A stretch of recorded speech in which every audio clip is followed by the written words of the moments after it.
What my cat did. One day I was sitting in a chair drinking a cup of tea. My cat came into the room and sat on my lap. She was quite content, and she sat there purring. My cat likes to drink water, and sometimes she drinks milk. I would never give her tea to drink. Cats just don't drink tea. We were sitting there quietly when suddenly my cat stood up. She was looking at something on the floor. She crouched down low and got ready to pounce. I saw what she was looking at. It was a huge centipede. I think that centipedes are ugly. They have many legs and they move very fast. I would hate to have one crawl over me. My cat jumped to the floor and she ran over to the centipede. She was incredibly fast. I was surprised that she caught the centipede. She put her paw on it, and then she reached down and ate the centipede. The centipede must not have tasted very good. My cat got a funny look on her face, and she looked like she was trying to get a bad taste out of her mouth. I was thinking that I would be sick if I ate a centipede. My cat looked at me and jumped back up in my chair. She stuck her face in my teacup and took a big drink of tea. I was shocked. I had never seen a cat drink tea before. I think that the centipede must have tasted so bad that my cat just needed something to wash the taste out of her mouth. Guess what? I didn't finish my tea. I threw it out and washed out the cup. My cat has never had a drink of tea since that day. She has also never eaten another centipede. If a centipede walks by, she just pretends that she doesn't see it. I want to dye my hair green. Many of my friends have dyed their hair different colors. I don't mean normal hair colors like brown or black. My friends have dyed their hair orange, purple, and blue. I told my mother that I would like to dye my hair green. I explained to my mother that I would only use food coloring. The green would not last forever. My mother said that dyeing your hair was a silly fad. She said that I would not look good with green hair.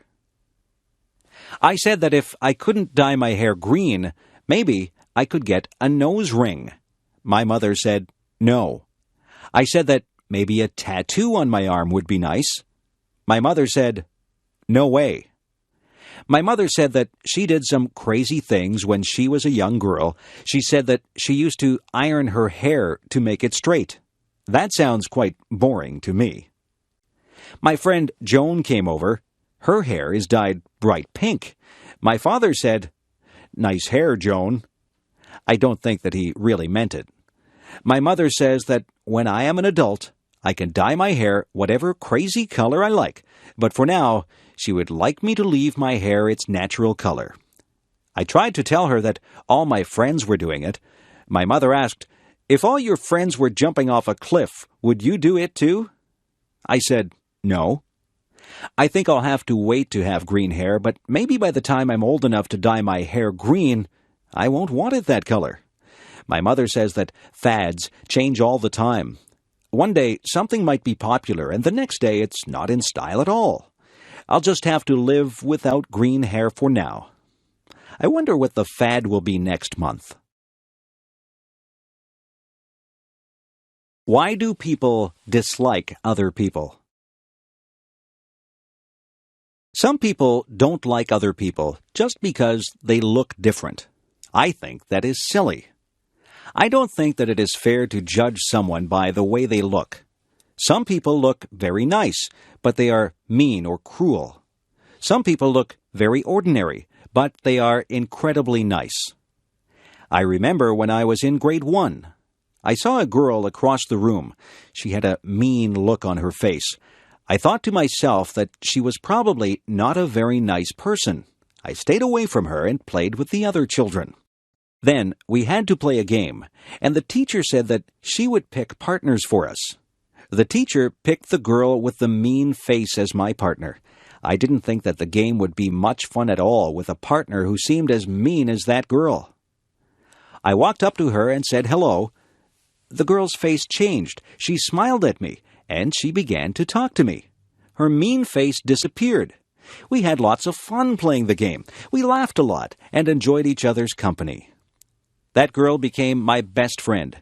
Now, when I look at her, I see what is inside her. Sometimes she doesn't smile, but I know what she is like. She is a kind and funny person. I have learned that you can't judge a book by its cover.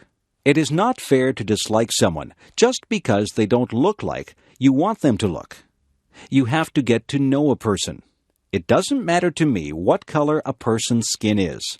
It doesn't matter to me if they are short or tall, skinny or fat, or happy or sad looking.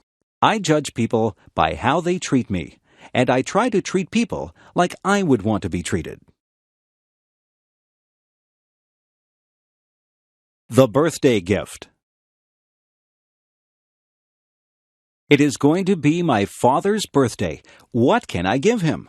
I don't have much money.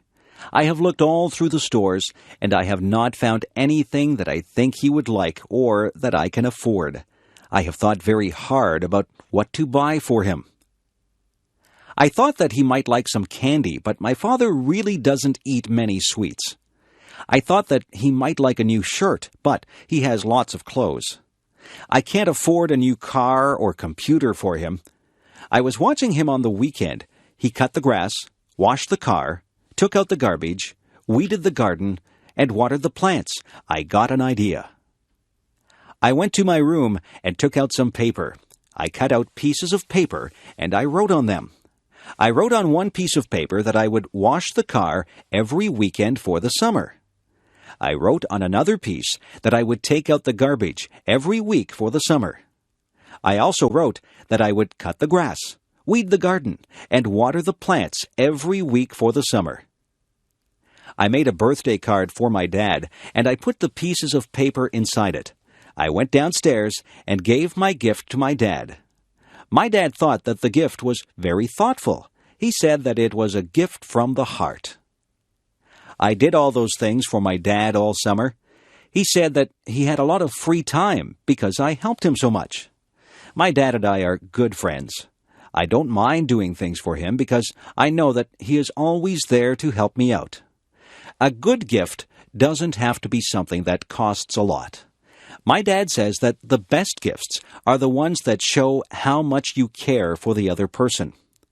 I'm glad my dad liked his gift. New Year's Day.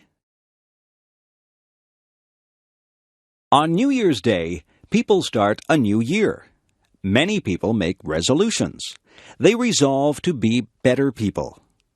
Some people decide that they will lose weight so that they can be healthier. Some people decide to give up smoking. They also want to be healthier. There are all kinds of resolutions that people make. Some people try not to lose their tempers. Some people say that they will work harder. There are people who try to give up bad habits. Every year, my brother says that he will stop biting his nails. He stops biting his nails in January, but by February, he always starts again. That is the thing about New Year's resolutions. People seldom keep them. Everybody starts out with good intentions, but it is very hard to stick with them. I don't make New Year's resolutions. I find that I just break them. I just work day by day to break my bad habits. I know that I eat too many sweets. Every day, I just try to resist them. I think that every day is a new day, regardless of whether it is New Year's Day or not. Bad habits are hard to break. The best thing is never to start any bad habits. I don't know if my brother will ever stop biting his nails, but I know that each January he intends to stop. Maybe one of these New Year's days he'll get over that habit. If I could fly. I sometimes imagine what it would be like if I could fly like a bird. Just imagine what it would be like to soar into the sky, flying high above the trees. You could stand on high rooftops and never be afraid of falling. You would see so many things as you flew over rooftops and forests. You would feel incredibly free as you traveled from place to place, not bothered by road signs or traffic jams. If I could fly like a bird, I would start from my backyard and travel through town. I would look down on the houses and factories. When I got tired, I would land in a field and take a nap. I would travel above rivers and follow them as they wound along and emptied into lakes and oceans. I would fly above parks, and I would call out to the children as I flew high above them. I would dip and dive as I flew. I would soar up high and dive down low so that I could almost touch the treetops. Have you ever flown? I know that you can't fly like a bird, but you might have taken an airplane ride. When you're in an airplane, you pass through clouds. It is exciting to take an airplane ride. I love taking airplane flights. I like to look down at the earth. When you're up that high, everything below you looks tiny. That's the closest I'll get to flying like a bird. But I can still use my imagination and spread my wings and soar high above the world just like a bird. What I look for in a friend. What is it that makes somebody your friend? Some people are nice and you have fun with them. Some people are nice to talk to, but they don't become special to you. Some people become very close to you. Those people are the ones who become your good friends. Did you ever wonder why certain people do become your good friends? Friends usually have something in common. Often, friends enjoy doing the same things as each other. Maybe they like the same sports or the same music, or maybe they can even talk about problems or schoolwork. Friends usually find a common bond. Friends share ideas and listen to each other. Sometimes, people who don't have similar interests even become friends. You can learn a lot from a person who likes different things than you. The most important thing about friends is that they must communicate with each other. A good friend is a person who takes the time to listen to the other person. One of the most important things that I think a friend should have is a sense of humor. I like to laugh with my friends. I like to feel comfortable around my friends. It is nice to be able to talk and laugh with people who have similar interests. It is nice to share things with people and learn about their interests. You become a better person if you are able to learn things from others. Life is a journey. On that journey, you meet many people.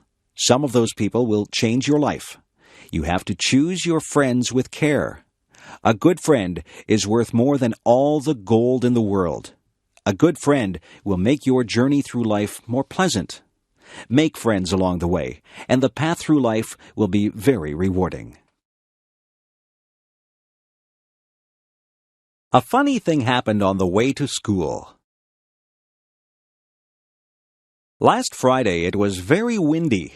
I was walking down the street with my friend John.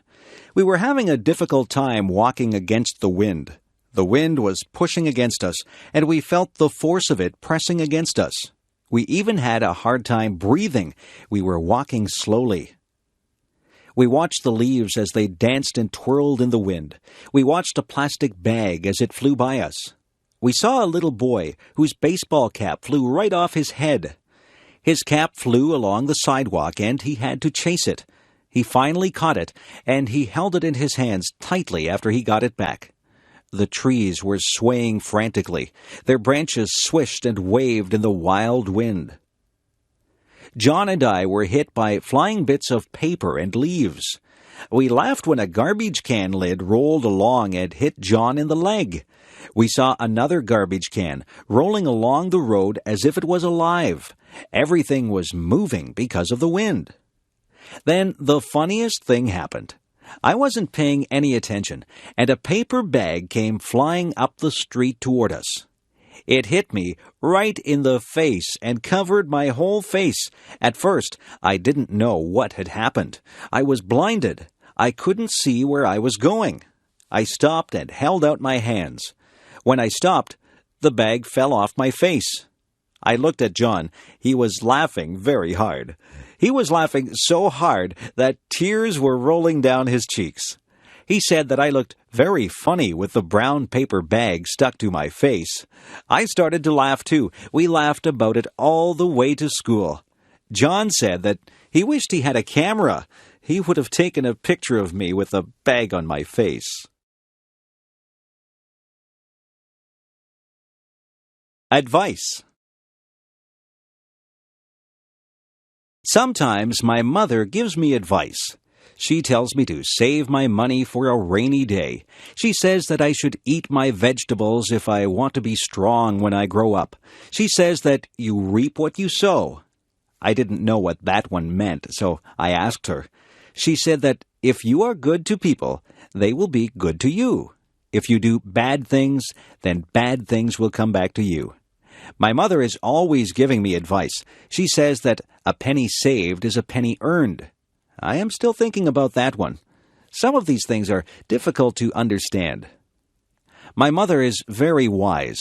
She says that she has learned from her mistakes. She tells me that she would like me not to make mistakes, but she says that everyone does make mistakes. The important thing is that we learn from our mistakes. My mother says that nobody is perfect. My mother tells my sister that time is precious. My sister wastes time, and my mother doesn't like that. My mother tells me to be true to myself. She says that I should not follow the crowd. I should listen to my own conscience and do what I think is right. She says that it doesn't matter if you fail at something. The important thing is that you try.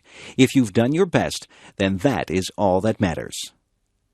I listen to my mother. I think she gives very good advice.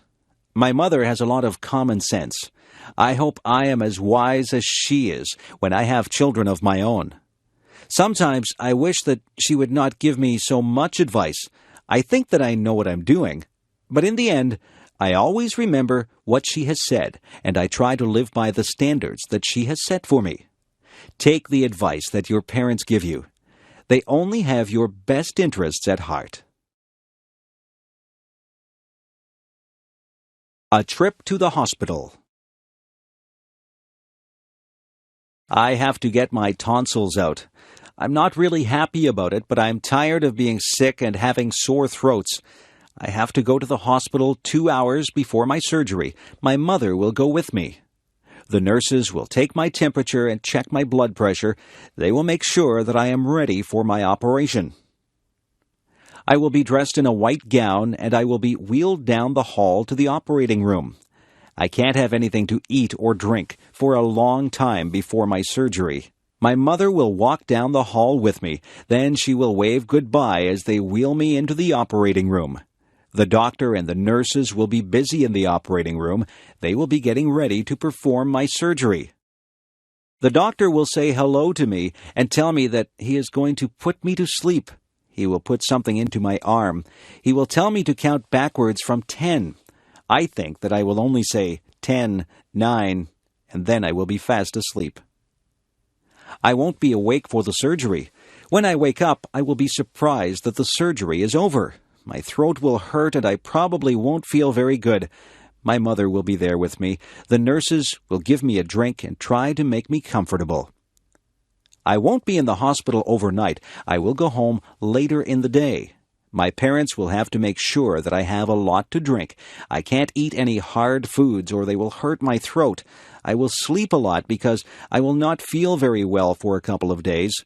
It won't take long before I recover from my surgery. Sometimes we need surgery to make us feel better. Hospitals can be a bit frightening, but the doctors and nurses are very nice, and their job is to make you better. If I was tiny. Imagine what life would be like if you were 2 inches tall. You would have to be careful that nobody stepped on you. You would have to watch out for cats, dogs, and birds. It would be very dangerous, but just think of the things that you could do. You could live in a dollhouse or even a shoebox. You could use a bottle cap for a plate. You would have to wear doll's clothes. A stamp would make a lovely picture to hang on your wall. You could hide in a mouse hole or a drawer. You wouldn't need much food. You could probably live comfortably on the crumbs that people would leave on the table. A thimble would make a good cup. If you went outside, the grass would seem like a jungle. An insect would be huge and frightening. A puddle would seem to be an ocean. You could cross the puddle in a paper cup and use a spoon for an oar. A matchbox would make a good bed with a handkerchief as a bedspread. You'd brush your hair with a toothbrush, but you'd never find anything small enough to brush your teeth with. You could take a ride on the back of a mouse. You wouldn't find any books that were small enough to read, but you might read the back of a pill bottle. You could ride in a toy car and have a soup bowl for a swimming pool. A leaf could be your umbrella, and a mitten would make a great sleeping bag. If you used your imagination, you could think up something to use for almost all your purposes. Being small might be fun, but then again it would be frightening. I'd be afraid of my pet cat. I wouldn't want a book to fall on me.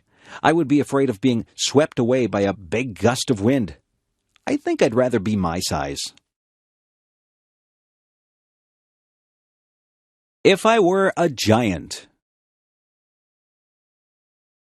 If I were a giant, I wouldn't be able to fit in my house. I'd have to live in a building that had a high ceiling, but I'd probably have a hard time getting through the door. I'd have to make my own clothes, but where would I get a giant needle and thread to sew with? I couldn't ride in a car or a plane. I suppose I would just have to take giant steps to get from place to place. I would have to be very careful not to step on anybody or anything. When I talked, people would cover their ears. My voice would sound very loud to them. I wouldn't find shoes to cover my feet. I wouldn't find a knife and fork to eat my dinner with. I might have to use a rake as a fork. My dinner would be huge. What would I cook my dinner in? I certainly wouldn't find an oven big enough to put my dinner in. If I sneezed, it would be like a hurricane. If I fell down, it would be like an earthquake. I wouldn't have any friends because everyone would be too tiny for me to talk to. I think that being a giant would be very lonely. I couldn't have just one apple. I would have to have a lot of apples to fill me up. I would have to drink gallons and gallons of water to quench my thirst. I could never relax under a tree. I would be taller than all the trees. I don't think that being a giant would be fun. I won't ever make a wish to be a giant. I would rather be my height. I'm very happy the way I am. Do people have the right to smoke in public? My father used to smoke. He got very ill. The doctor told him that he had to quit smoking. My father tried for a long time to quit. It was very difficult for him. Smoking is an addiction. After many months, my father finally gave up smoking, but he still craved a cigarette once in a while. He says that quitting smoking is the hardest thing that he has ever done. When my father did smoke, he smoked everywhere. He smoked in restaurants, stores, and many public buildings. Now, you are not allowed to smoke in a lot of public places. When my father smoked, the rules were not so strict. People could smoke just about anywhere. It really wasn't fair to the people who didn't smoke. Their clothes always smelled like smoke, and they breathed in second-hand smoke. Some people think that the second-hand smoke is actually worse for you than if you smoke yourself. People would smoke in their houses, and very young children would inhale the smoke that was in the air. Some people still smoke in their houses, and their children breathe in the smoke.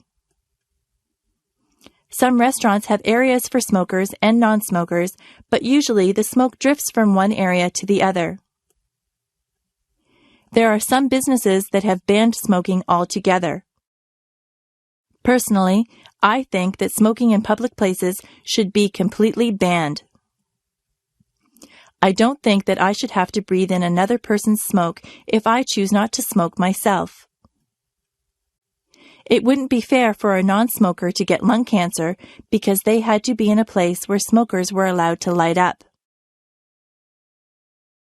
I know that smoking is a powerful addiction and that it is very difficult to quit, but smokers should restrict their smoking to places where there is nobody else around. Lung cancer is an awful disease. Nobody should have to suffer with lung cancer. People should be educated about the dangers of smoking. Smoking should be banned in public places, but eventually I would like to believe that fewer people will smoke. It would be nice to live in a smoke-free environment. My favorite bedtime story. Every night when I was little, my mother would read me a bedtime story.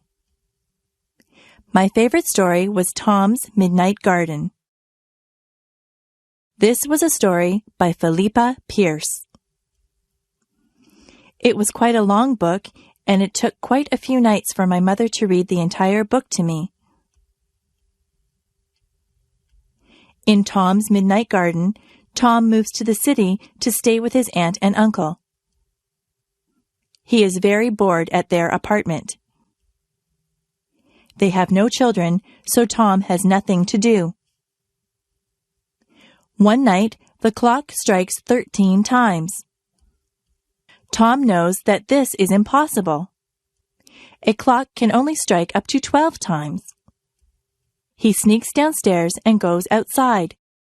When he goes outside, there is a wonderful garden that wasn't there the day before. The next day, Tom goes outside and finds there is no garden. The garden only seems to appear at night.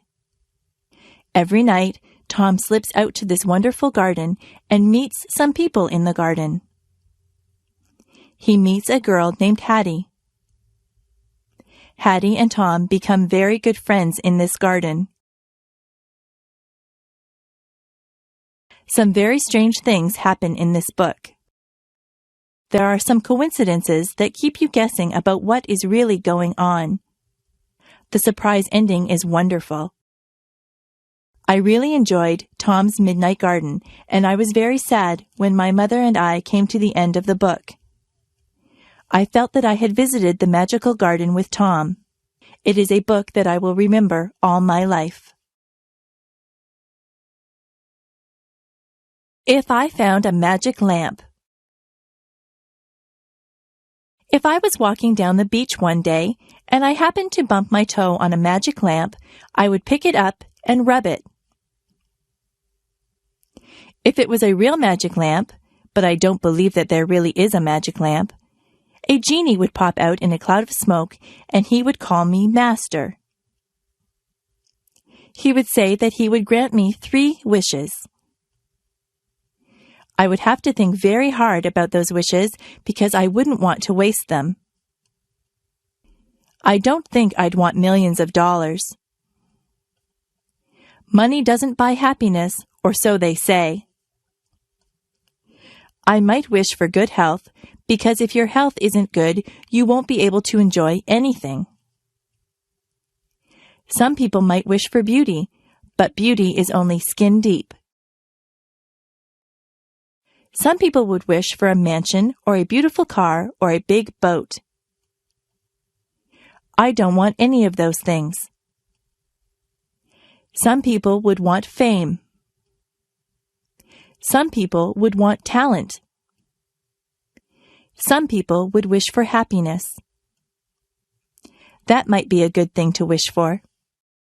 Yes, maybe I'd wish for health and happiness, but what would my third wish be? I could wish for something enormous, something global. I could wish for world peace. That would be a wonderful thing if somebody could grant me that. Yes, that would probably be my third wish. It's too bad there aren't any genies inside magic lamps. I won't get my 3 wishes. I can still work toward getting my wishes. I can eat well and exercise to stay healthy. I can be involved with a lot of things and be with my friends to stay happy. I can volunteer my time to different organizations to help achieve world peace. I can do my fair share in my community to help others. That's how I can get my 3 wishes, not through a magic lamp. I can only get what I want through self-determination and hard work. That is the key to getting your wishes fulfilled. Superstitions. I am not superstitious, are you? Yesterday was Friday the 13th. Some people think that Friday the 13th is an unlucky day. I think that it is just like any other day. Some people believe that if a black cat crosses your path, you will have bad luck. I don't believe that either. My mother always gets upset if I open an umbrella in the house. She says that is bad luck. She is probably right about that one because an open umbrella would take up a lot of space and you might knock things over. If your left hand is itchy, you are supposed to get money. I have had an itchy left hand before, but I haven't received any money because of it. It is bad luck to walk under a ladder. That is probably true because you might knock somebody off the ladder or have a can of paint fall on top of you. If you are acting in a play, it is bad luck if someone says, "Good luck" to you. This is very confusing. You are supposed to tell an actor to break a leg. It doesn't mean that you want the actor to break his leg. It means good luck to the actor. Actors have a lot of superstitions that are very unusual. I am not superstitious. I don't believe in superstitions at all. It is just fun to learn about superstitions. Some of them are very old and have been passed down from generation to generation. I once did a project at school on superstitions. It was a very interesting topic, and I got a good mark for it. Help. Did you ever have to call for help? Were you ever in a situation that was an emergency? It is good to know what to do in case of an emergency. You should always know how to get in touch with the police and fire departments. I have read stories where very young boys or girls have called the police and saved their friends' or family members' lives because they knew just who to get a hold of. If you see a fire, you should call the fire department. A lot of tragedies have been prevented because the calls have been made quickly. It is important that emergency vehicles arrive very quickly. That is why those vehicles have sirens. When their sirens go, it means to get out of the way. Policemen, firemen, and ambulance attendants are trained to handle very difficult situations. They often save people's lives. They go through a lot of training to become good at what they do. They never panic in emergencies. For your part, you should keep emergency numbers near the phone or know what the emergency numbers are. Where I live, there is a special number that you call for any emergency. We teach that number to everyone, even very tiny children. It is important to remain calm if you need help. If you call an emergency number, you have to be able to speak clearly and tell the person you are talking to exactly what the problem is. I hope you are never in an emergency situation, but it is a good idea to be prepared. The Peach Orchard. When I was very young, I lived near a peach orchard. Now there is a park where the orchard used to be. I always remember the peach orchard because my grandmother and I used to go there and pick peaches. The owner of the orchard would let all the neighbors pick peaches. It's not the fact that I used to get many ripe, tasty peaches that I remember. It's the time that I used to spend with my grandmother that I remember. My grandmother was very old, but she was very healthy. She used to walk a lot. I think that is what kept her fit. She had a lot of energy, so she liked to go to a lot of places. She would get a fruit basket, and then she would ask me if I wanted to go to the orchard. I always said yes because I enjoyed walking through the orchard on a sunny day. We never climbed up on a ladder to reach the peaches. We just reached for the low-hanging fruit. My grandmother and I used to talk all the time that we were out there. It was nice to spend time with her. She told me many stories about when she was a young girl. We laughed and got to know each other better. My grandmother only visited us during the summer. She lived in California and I lived in Niagara Falls, so we didn't get to spend a lot of time with each other. We enjoyed the hot summer days in the orchard. You could smell the peaches, and the bees buzzed lazily by us. My grandmother would point out different insects and birds to me. I learned a lot about nature from her. We would end up with a big basket of peaches. When we got home, my mother would wash the peaches, and often she would bake a peach pie for us. Nobody bakes a peach pie like my mother. It's good to have memories like that. Childhood memories of time spent with my grandmother are very precious to me. Sometimes it's just the simple things that you do in life that leave you with the nicest memories. Learning to dance. I went to England with my mother. She used to be a singer in a band. We went to the hotel that she used to sing at. It was a big, fancy hotel. Some of the people that she knew when she sang in the band were still there. They remembered my mother, and they had a good time talking to her and remembering old times. Many people told me that I looked like my mother. In the hotel, they had a fancy hall where they had ballroom dancing. I am not used to that kind of dancing. I always danced to rock music. A man told me that he would teach me how to dance. It looked very easy. I held one of his hands and put my other hand on his shoulder. He told me exactly how to move my feet. I was very clumsy and I stepped on his toes.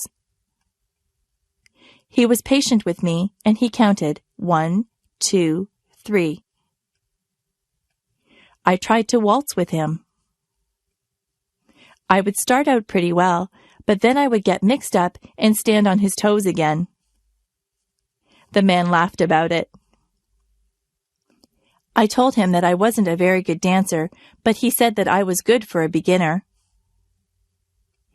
I think he was just being polite.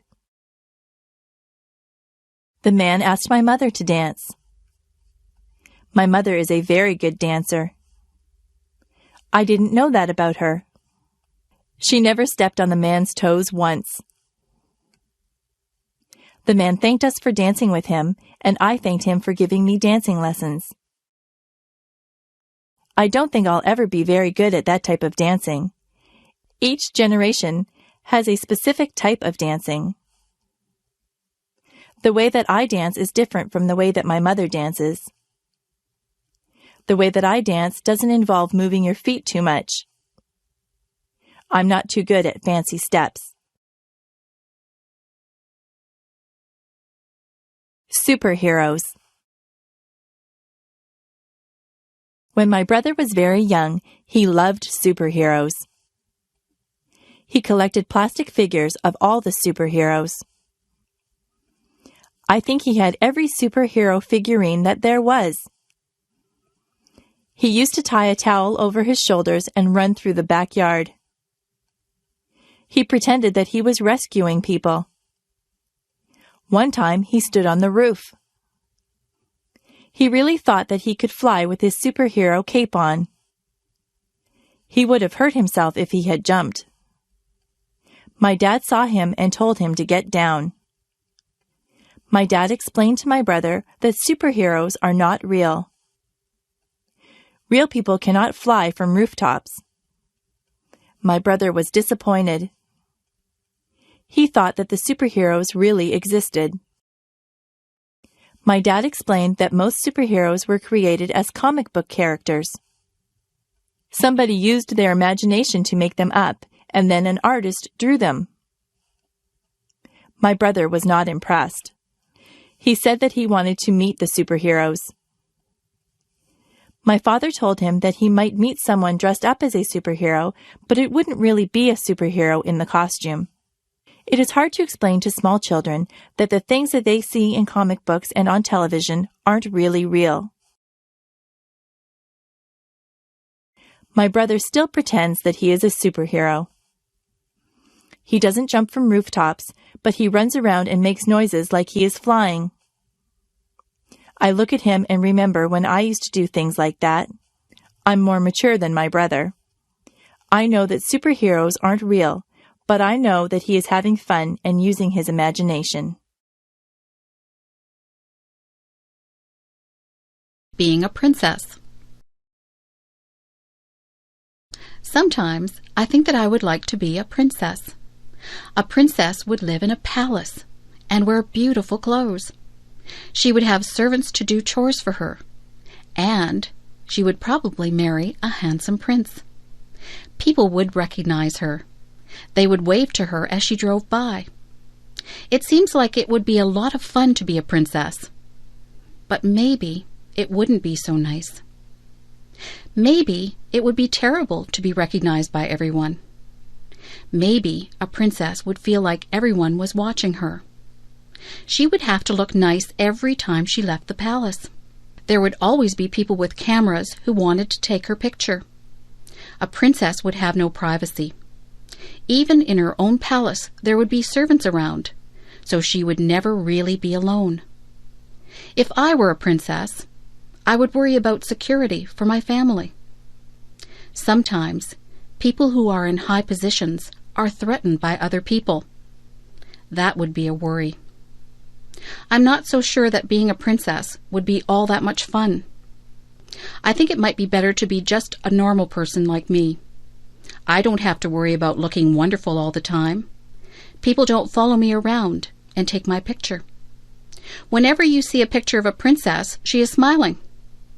I wonder if she's smiling on the inside, or just smiling for the camera. My worst fear. I am afraid of water. I don't know why I am afraid. I have never had a bad experience in the water. I just never learned to swim. I should have done that when I was just little. It would be easier for me to swim now if I had started when I was young. I will go into the shallow water, but I start to panic when the water gets higher than my chest. I don't like the feeling of not being able to put my feet on the bottom of the pool or the lake. I don't like to get water up my nose. I choke and cough when that happens. My friends just tell me to relax and I will float, but I find it hard to relax in deep water. They keep telling me that if I panic, I will sink. Most of my friends have had swimming lessons. Some of them are even lifeguards. They have tried to teach me to swim, but I think I need to go to a place where they actually teach swimming. It would be nice to jump into a pool of cold water on a hot summer day. That would be so refreshing. If I go out onto a boat, I always wear a life jacket. I think it is wise to do that. Everyone should wear a life jacket on a boat. I would rather be safe than sorry. I have decided that I will overcome my fear. I will go and take swimming lessons. I have a goal. By this time next year, I would like to be able to swim the length of the pool without being afraid. It is best to face your fears and deal with them. I hope that I can overcome my fear of water. If I live to be 100. I think I would like to live to be 100. It seems like an awfully long time to live. It is an entire century. Imagine all the changes that you would see if you lived to be 100. I had a neighbor who was 85. She used to tell me what things were like when she was a little girl. She told me what my town used to look like, what her clothes were like, and what her school was like. I used to enjoy listening to her stories. Everything was so different when she was young. Listening to her was like having history come to life. I used to try to imagine what life was like for her back then. If I was 100, and I had grandchildren and great-grandchildren, I would tell them stories about my childhood. I would hope that I had a good memory so that I could remember everything. If I do want to live to 100, I'll have to have a healthy lifestyle. Not too many people live to be that old. If I do get to be that old, I hope I'll still be mentally alert and physically agile. In my country, the Prime Minister sends a letter of congratulations to anyone who has their 100th birthday. People who live to be 100 are very special. Maybe in the future, with better medical care and healthier lifestyles, more people will live to be 100. If I live to be 100, I'll have a birthday cake. But I won't put 100 candles on the cake. I could never blow out 100 candles. What I like most and least about myself. I was trying to think up the best and the worst things about myself. I think the best thing about me is that I am very friendly. I have a lot of friends, and they all like me. I try to be good to my friends. I don't often have arguments with people. I think that I am quite easy to get along with. The worst thing about me is that I sometimes feel sad. Sometimes I don't feel sad for any particular reason. I just get into moods where I am depressed. Sometimes there is a reason to be sad. I was sad when my pet frog died. I was sad when I lost my favorite baseball card. On those days, I'm still nice to my friends, but inside I feel like there is a heavy weight in my chest. I think that everyone feels sadness sometimes. I try to do things that make me happy whenever I get into one of my sad moods. Last Saturday, I felt a bit sad, so I called up my friend John and asked him if he wanted to go to the movies. We went to a comedy. We laughed all the way through the movie, so that by the time the movie was over, I didn't feel sad anymore. My friendliness is my best trait, and my sad moods are my worst traits. I have to work at getting over my sad moods more quickly. Being sad doesn't do anyone any good. There is no use in feeling sorry for oneself. The trunk in the attic. Last month, my grandmother asked me if I could help her to clean out her attic. I was happy that she asked me. My grandmother says that her attic is full of junk. I think that her attic is full of treasures. I helped her to dust and vacuum the attic. I pulled and pushed around boxes and crates. I helped her to wash the floors and walls. My favorite thing that I did was to sort through the old trunk that she had up there. The trunk had a rusty latch on it. It was a bit difficult to open, but my grandmother got a knife and pried the latch open. The trunk was full of all kinds of things. There were lots of clothes. Some of the clothes had been my grandmother's. There was a blue velvet dress that she had worn to a dance when she and my grandfather were dating. It was a beautiful dress, but there were a few moth holes in it. There were some of my mother's old clothes. There was a pair of bell-bottom slacks that had bright flowers on it. I couldn't believe that my mother had ever worn something like that. There were some of my mother's old report cards. Some of her marks weren't very good. I had fun reading the report cards. There were photographs. There was a picture of my grandparents holding my mother when she was a baby. There was an old baseball glove that one of my uncles had owned. There was even one of my old dolls in there. One of her legs was missing. My grandmother said that I was rough on my dolls when I was little. I should have taken better care of my toys. There was even some old jewelry. I tried on some of the old clothes and jewelry. I told my grandmother that I liked looking through old things. My grandmother told me to keep whatever I wanted. She said that it was all junk. I still say that her trunk was full of treasures. Hot and cold. I notice that whenever it is summer, people complain about the heat. But whenever it is winter, people complain about the cold. It seems that people are never satisfied. I don't like the winter. It is usually much too cold for me. My teeth chatter, and my fingers turn numb whenever the weather gets cold. It is hard for me to warm up once I start to freeze. I try to wear layers of clothes, but winter winds go through my clothes no matter how much I wear.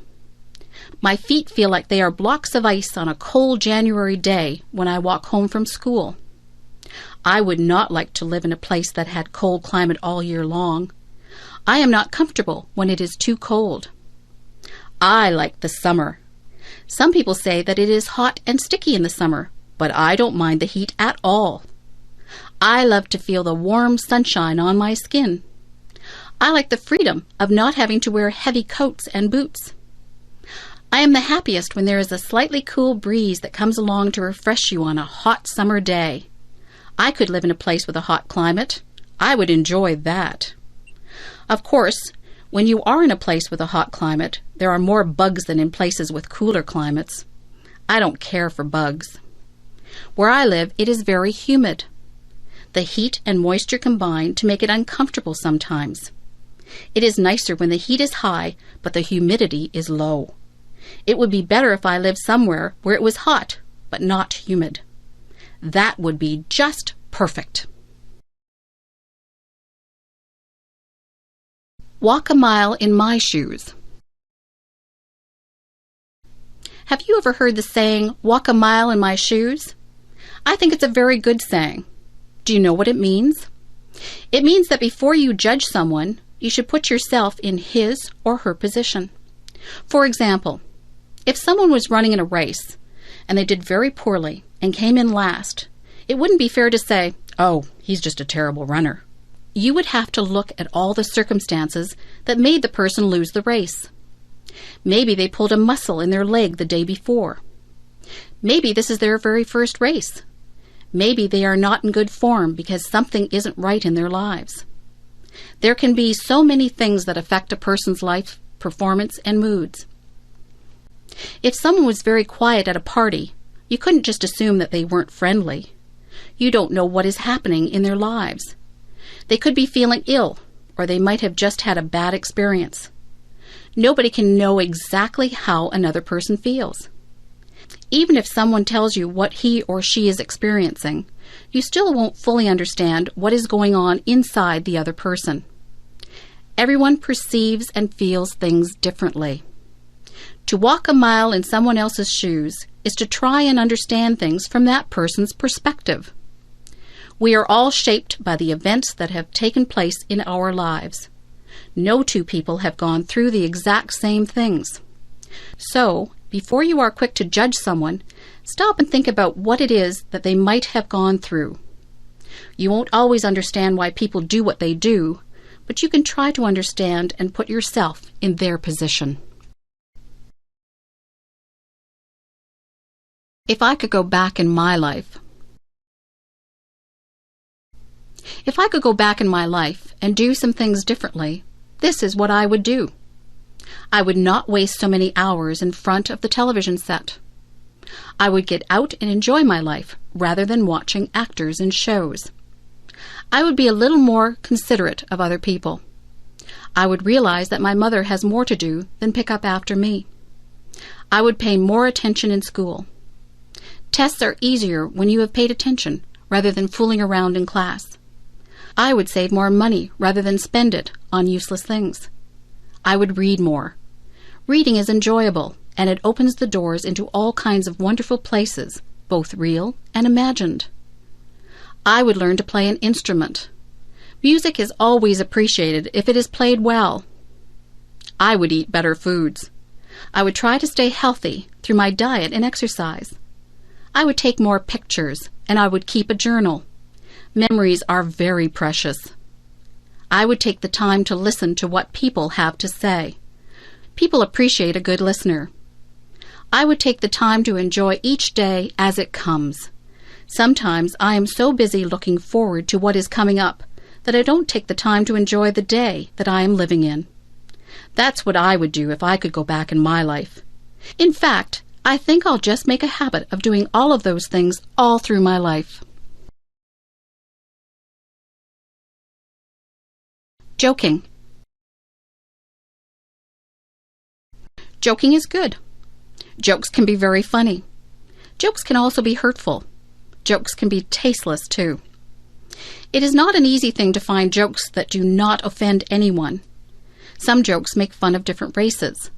Those jokes are not funny. They are hurtful. It is not right to tell racist jokes. Many jokes use bad language or are about questionable subject matter. These jokes are also not acceptable. Many people are highly offended by rude jokes. What some people find funny, others will not. Comedy is a very personal thing. Some people like slapstick comedy. That is the kind of comedy that the Three Stooges use. Some people like very subtle humor. Some people will laugh at just about anything. Sometimes it is not appropriate to laugh, but you feel like laughing anyway. Did you ever see anyone fall down? Did you feel like laughing when they fell down? You were probably worried that they had hurt themselves, yet the way that they fell was so funny that you felt like laughing. It's not funny when someone falls, but you can't help but laugh even though you try to hide it. Jokes and comedy differ from culture to culture. Many people from other countries come here and don't understand our comedy. Jokes and comedies are often geared toward our environment. Sometimes comedians make fun of the things that we do in our day-to-day lives, like going to the bank or going grocery shopping. We can all relate to that. Being a comedian is not an easy job. Telling jokes and making people laugh is extremely difficult. Jokes are fun, and they are funny if they are good. Jokes can get you into a lot of trouble if they are inappropriate, and sometimes they're just not funny and nobody laughs. Here's a joke. Why does the cow wear a bell? Because its horns don't work. Do you get it? Do you think it is funny? Well, maybe it's not that funny. I told you that it was difficult being a comedian.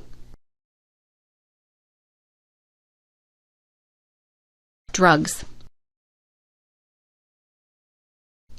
There are two different types of drugs. There are legal drugs and there are illegal drugs. Legal drugs are the type of drugs that the doctor gives you when you are sick. Illegal drugs are the drugs that people sell on the street. Illegal drugs are very dangerous.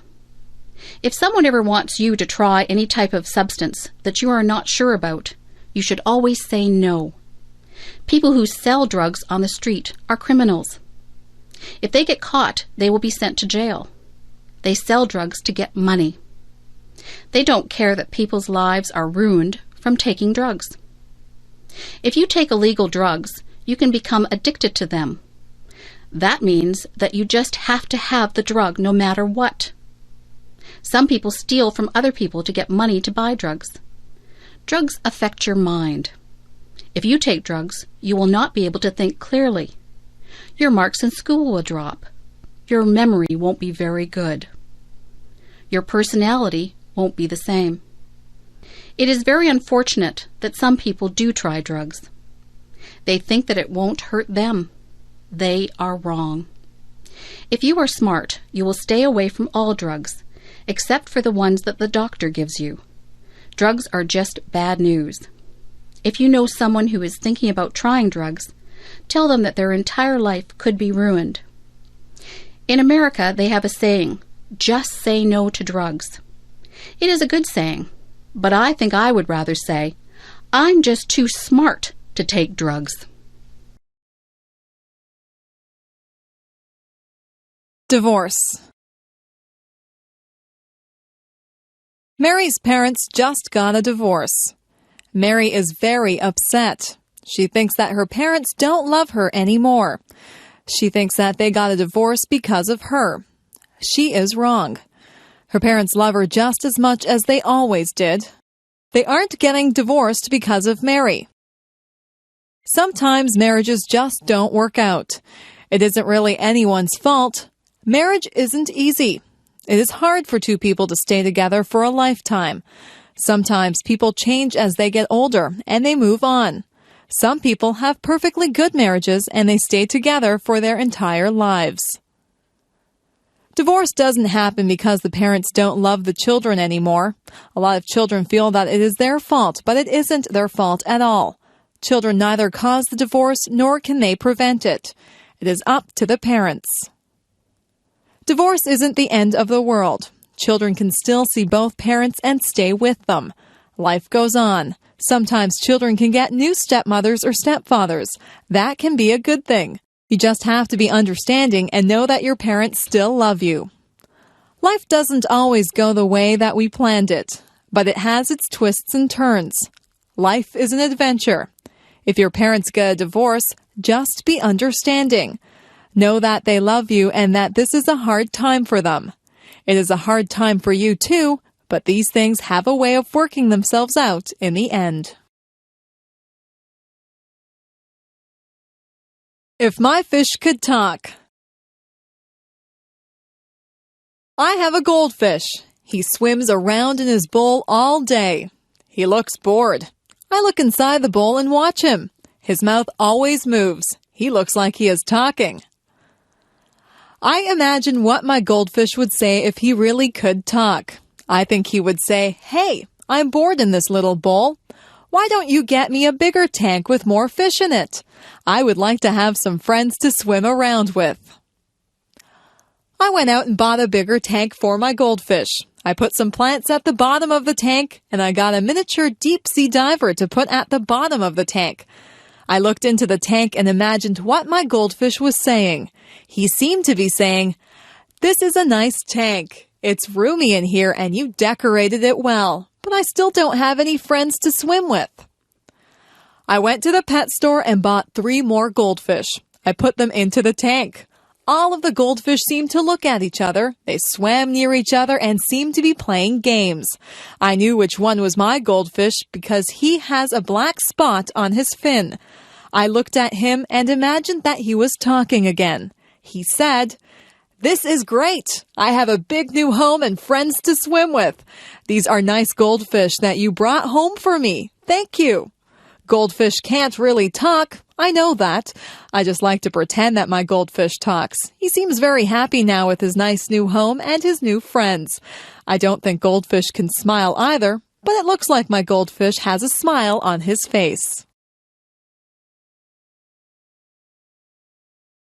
The best teacher. I have had a lot of teachers. Some of them were good and some of them were boring. There is one teacher whom I remember very well. He is the best teacher that I ever had. His name was Mr. Alban. He was a history teacher. History is not my favorite subject. I don't really enjoy history a lot. When I was in Mr. Alban's class, he made history seem exciting. He was more of an actor than a teacher. If he was describing a war, he would make us feel all the emotions that the soldiers and their families would have felt. We could almost hear the guns firing and the people shouting. He would paint a picture in our minds that was very vivid. When I had a history test in his class, I didn't have to study much. I would remember every word that he had said. I would see him doing the actions that went along with his stories. He was very animated. He would shout out orders as if he was a general, or he would speak softly and reverently when describing the death of a great hero. The most important thing that I learned from Mr. Alban was that I did really like history. I just thought that I didn't like it because most people had made it dull by just reading from the textbooks. History is not just a series of dates and dull facts. History is what really happened. History is real life. All the historical figures had real families and emotions. They weren't just fictional people. After I took history from Mr. Albin, I realized that I really did have an interest in it. He was my favorite teacher, and I will always be grateful to him for making me aware of just how interesting history really is.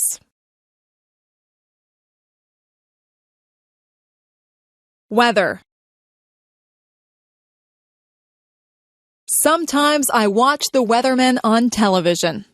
It is fascinating to watch him point to different areas of the country on the map. He tells us where the weather will be nice and where it will be bad. The weatherman is not always right. Weather reporting is not an exact science. Nothing is very exact when it comes to the weather. The weather department does a lot of research, but they can never be sure of exactly what will happen. Sometimes it looks like it will be clear, but the wind changes direction and clouds move in.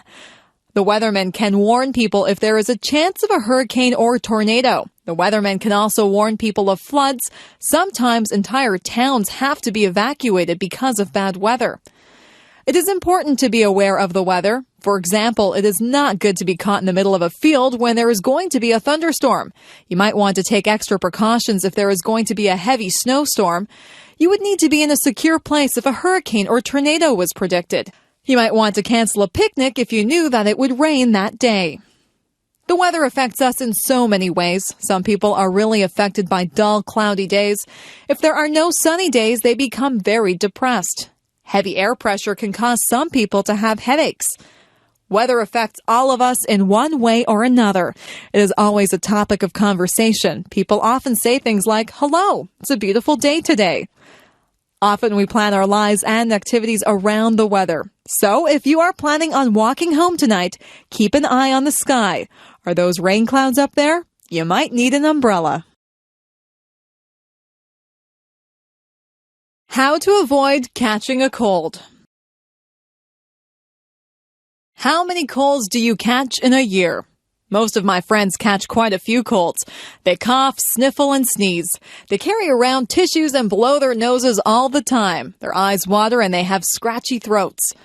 I don't get many colds. In fact, I can go for a whole year and never catch a cold. This is why I consider myself an expert on how not to catch a cold. I'll tell you how to avoid catching a cold. I think that you need to take a lot of vitamin C. I eat a lot of fruits and vegetables. I drink fruit juice too. I also take vitamin C pills. Whenever I begin to feel a cold coming on, I make sure that I have taken my vitamin C pill and I drink a lot of orange juice. That usually knocks the cold right out of my system. I make sure that I get a lot of fresh air. In the winter, a lot of buildings are shut up tight so that the air is stale and people's germs circulate through the buildings. I get outside and breathe in fresh, clean air. If somebody is rude enough to cough or sneeze right in front of me without covering his or her mouth, I just hold my breath for a second. I'm not sure if this works or not, but I don't want to breathe in anybody's cold germs. Many germs are passed through hands. It is important to wash your hands thoroughly if you touch anything in a public place. If I hold a banister while I'm walking down the stairs, I think of all the people who have used that banister, and I make sure that I wash my hands before I eat. Doorknobs also have a lot of germs on them. Money is another thing that is passed from hand to hand and is covered with germs. Sometimes I see people stick money into their mouths. Just think of all the germs that you would be putting into your mouth if you did that. If you just give it a little bit of thought, you can avoid a lot of germs that cause colds. If you eat good food and stay fit, your body will be able to fight off the germs that causes colds and other diseases. It is not always possible to avoid colds, but if you do catch a cold, drink plenty of fluids and get a lot of rest. The future. I sometimes wonder what life will be like in the future. Life has changed so much in just the past few years. I'm sure that there are still big changes that are coming. Do you think we'll still drive cars? Maybe we'll get into computerized vehicles that we won't have to drive. We'll just push a few buttons and the vehicles will take us to wherever we have to go. Maybe there won't be roads. We might just fly through space to get where we want to go. Instead of telephones, we'll just use our computers. We'll be able to see each other when we talk. That type of thing is already happening. Maybe we won't have to cook our meals. We might be able to push buttons to order whatever we want. A nice roast beef dinner or an ice cream sundae might just pop out of a machine. It would be nice to have a robot to clean the house for you. In the past few years, computers have been extremely important. People used to write to each other through the mail. Now people communicate so much more frequently through email. Most of my friends own computers. If we had all of these things to do the work for us, what would we do? We would still need people to program the computers. We could spend more time being creative rather than doing everyday chores. The future holds many surprises. I'm sure that technology will become even more and more amazing. When my parents were young, they had never even seen a color television. Nobody owned a computer. It doesn't take long for things to change a lot. Who knows what amazing things are in store for us? Giving a speech. I had to give a speech last week. I gave a speech to 300 people. I had to speak in front of a group of students. I had to tell them about a campaign that we were having to raise money for cancer research.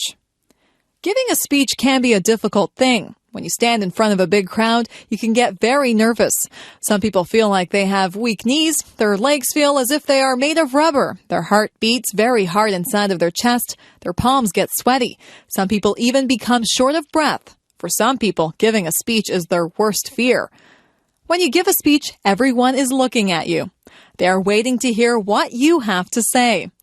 When you have 300 people looking at you, you have 600 eyes that are on you.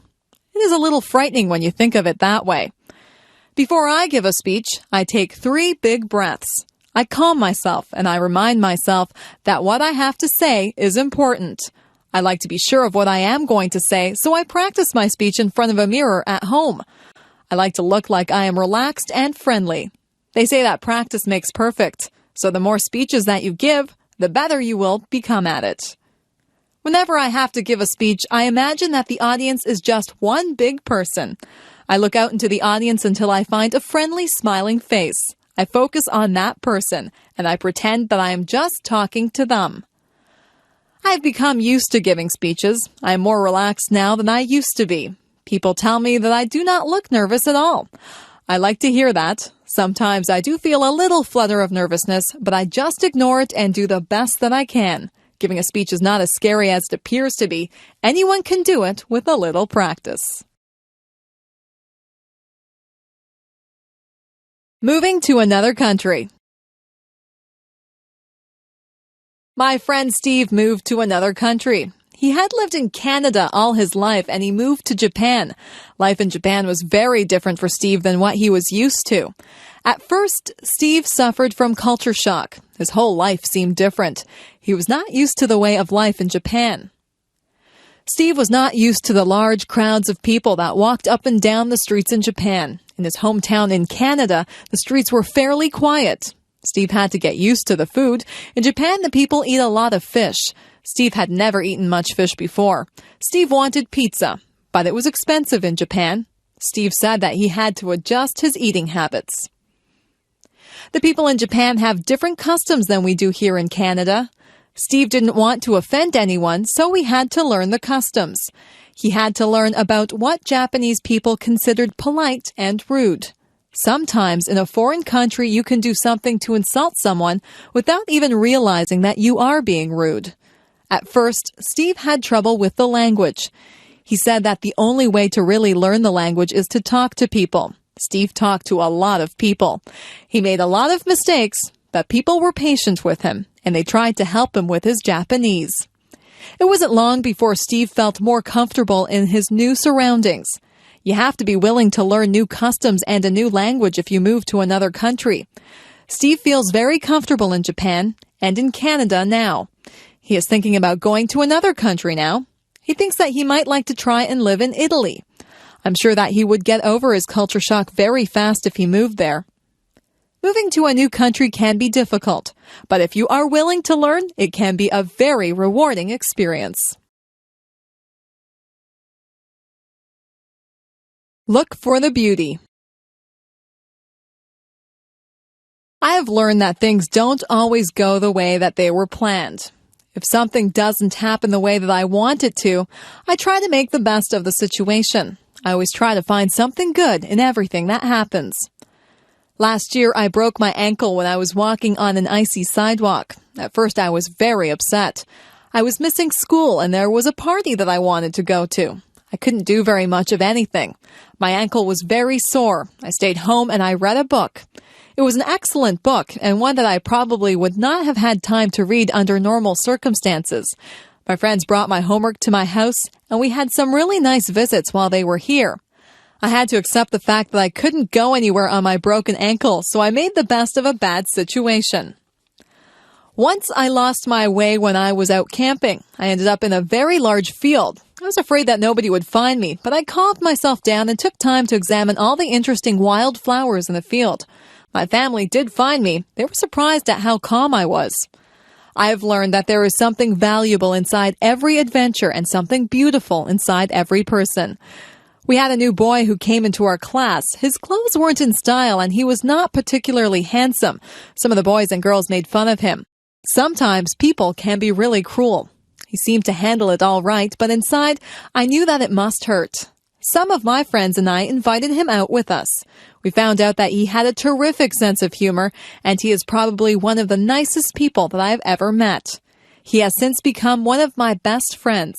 It makes me ashamed when someone that I know judges someone by how they look. It isn't fair to do that. You'll find that something good comes out of almost every situation. You'll find something good about almost everyone that you meet if you look hard enough. If something doesn't work out the way you planned it, just make the best of the situation. Look for the beauty in everything. My doll. When I was an infant, I got a rag doll. It was a very plain little doll, and it wore a clown outfit and a clown's hat. I used to take that doll to bed with me every night. I couldn't go to bed without my doll. My mother used to pretend that the doll was talking to me. She would make the doll dance and sing songs. I would talk to the doll. My mother would answer for the doll, but I was a baby, and I thought that the doll was actually talking to me.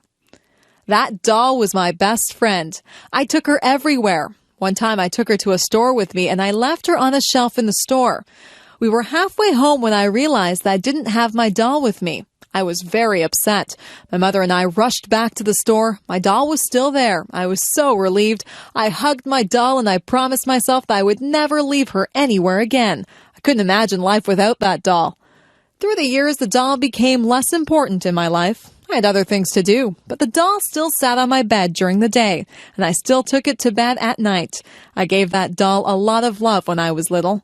In fact, I love that doll so much that she looks tattered and torn now. There are parts of her face and hands that are almost worn away. I had a lot of other toys when I was little, but none of them were ever so important as that doll. I don't play with toys anymore, but that doll is still in my room. She sits in a special chair in the corner. I'll always have that doll. No matter how worn out she is, I'll always keep her and cherish her as part of my early childhood. Family. What does the word family mean to you? The easiest way to define family is to talk about who you are related to. Usually there is a mom and a dad, and children who are brothers and sisters. This would be the core family. Then there is the extended family, which would include grandparents, aunts and uncles, cousins, nieces, and nephews, and in-laws. People married to your brothers or sisters, husband or wife. However, I think the word family has a much deeper meaning. The word family brings words to my mind like love, support, help, kindness, fun, love, trips, closeness, love, forgiving, sharing, love, understanding, respect, and love. You'll notice one word that is repeated over and over again: love. I believe if a family has real love for one another, they will be able to overcome any problems they may have. Actually, they may not have too many problems if they all love and respect one another. However, there are things that cannot be helped, like death, sickness, or accidents. It is during those hard times that a family's love helps them to go through those experiences. We had quite a few children in my family. There were brothers and sisters, which included an adopted brother and a number of foster children too. I was also very fortunate that I had both my mom and dad to live with and do things like vacations together. We had a lot of fun, and there were some times of tears too. Above all, we love one another. Family is a wonderful thing. I am so lucky. My first job. My first real job was during my last year of high school. I had taken classes in various business subjects. In that last year of high school, we could do a co-op. That meant we could work part of the time instead of going to school. It would count as a credit towards our diploma. The place I got a job was at a men's tailor shop. The owners were a very nice older German couple. They had 2 other men working for them, too. One of the men had had brain surgery for cancer. He had a big, long scar all around the top of his head. He told me all about it. He was always happy and full of fun. I thought he was very brave. The tailor shop made suits to order. One of the salesmen would measure the man, and the customer would choose a fabric and style for he or his wife liked. The people in the back of the shop would then cut and sew the suit. The suits cost a lot of money. There were also suits already made that the customer could buy instead if they wished. They could also rent suits or tuxedos for weddings or parties. I worked at a little desk. I answered the phone, wrote letters, filed papers, and did some bookkeeping. It was about a mile walk from my school to work. I passed many clothing shops. That wasn't good because I spent a lot of my money that I earned in those shops. I worked at the tailor shop for almost a year. It was a good experience and helped me get my next job with the United States Navy. That was fun too. First trip away from home. Today I'm going to my friend's house. Her name is Valerie. This is going to be my first trip away from home without my parents. My dad is driving me to Valerie's house, and I'll be staying there for 2 weeks. Her mom will drive me back home. It takes about 1.5 hours to get there. I have to pack enough clothes for play, work, and church. I hope I'll pack the right things. Of course, I have to remember my toothbrush and hairbrush. Valerie lives on a farm. I'll be helping her dad with milking the cows, I think. We'll play up in the hayloft after we have helped put the bales into the barn. We'll be all itchy when the job is done. There are a lot of things to do on a farm. Her mom is a good cook and will feed us well. There is a nice pond where we can go swimming. I mustn't forget my bathing suit. I wonder if the farm dog comes into the pond too. That would be funny. My dad and Mom are giving me money just in case we go shopping. I hope we do go shopping because I want to buy lots of candy. I won't tell my Mom that. Oh dear, I hear Dad yelling, "Let's go!" I haven't even finished packing my things yet. I guess I better stop writing this now and get busy fast. Bye. My job. I work at a conservation park called Balls Falls. I've only worked there for 3 weeks now. I am a tour guide, and I tell people the history of all the old buildings there. Somebody told me that one of the houses I work in is haunted. Now I get chills every time I walk into that house. My boss told me that the stories aren't real, but I have an active imagination. Balls Falls is very beautiful. It has 2 different waterfalls, the upper falls and the lower falls. There used to be tons of water cascading over them, which turned a big water wheel to grind grain. However, through the years, the amount of water has really lessened. I love working at Balls Falls because I get to work outside a lot. I'm getting a tan. In July and August, I will be working with kids there at a day camp. I am getting ready now, making different crafts and thinking up fun new games to play. I can't wait to start working with them. I think that will be the best part of the summer. I will be going to work tomorrow. I usually have to work from 9 a.m. to 4:30 p.m. I also like the people I work with. They are very nice. Come to Balls Falls and I'll give you a tour. My hobby. Let's see. Today I might go fly a kite, or maybe go for a swim. It is hot outside, and I don't know what to do. My mom tells me that I should do something that I like doing on hot days. Since our house is nice and cool, I guess I'll stay inside and work on my hobby.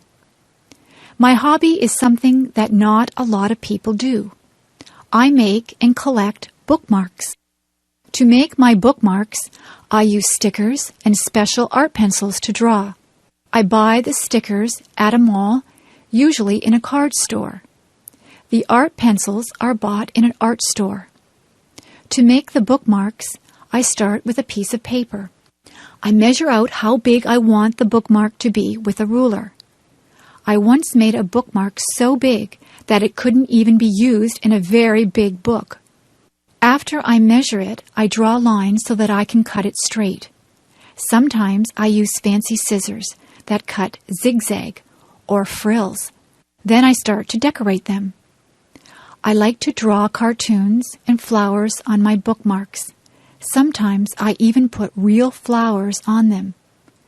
A lot of the time, I write little sayings on the bookmarks. I like to give my bookmarks to friends and family. Sometimes I even sell my bookmarks to people. I like my hobby. I can draw whatever I want on the bookmarks. Maybe sometime in the future, I will be a famous bookmark maker and even have my own store. Working in my yard. I live in a house that has a small yard around it.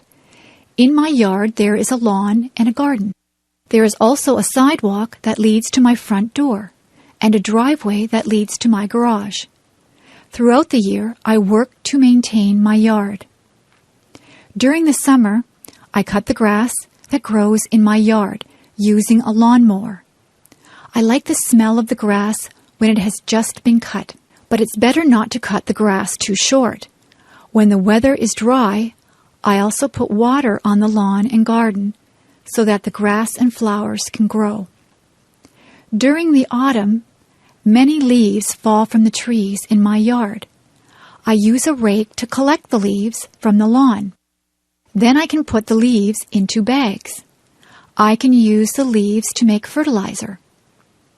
When I was a kid, I didn't like the job of raking leaves, but now I don't mind it. Another job during the autumn is to remove flowers from the garden before cold weather arrives. During the winter, there is no work to do in the lawn or garden because they are covered in snow. But I need to keep the snow off my sidewalk and driveway. Whenever it snows, I use a shovel to clear the snow from the sidewalk and the driveway. Sometimes it snows a lot. If I didn't shovel the snow, it would soon be impossible to get into my house. During the spring, the snow melts. I clean up my yard by sweeping away the dirt and by removing weeds from the lawn and garden. I also put flowers back into the garden. It's nice to see them again after the long, cold winter. When spring comes, the grass grows very quickly, so I need to cut the grass quite often. Working in the yard can be very satisfying work. It's so nice when the lawn and garden are looking green and healthy. Early morning. Yawn. I'm so tired. I don't like getting up in the morning. I wish I could sleep in until noon. My mom has to come into my room and shake my feet. "Get up, you lazy girl," she says. "It's time to rise and shine. It's a beautiful day." I raise my head, mumble and turn over, putting my pillow over my head. My mom yanks my pillow from off my head and starts tickling me. "Okay, I'll get up," I shriek. The sun is so bright that I squint. I think I will go outside and play. I can't wait to get up now.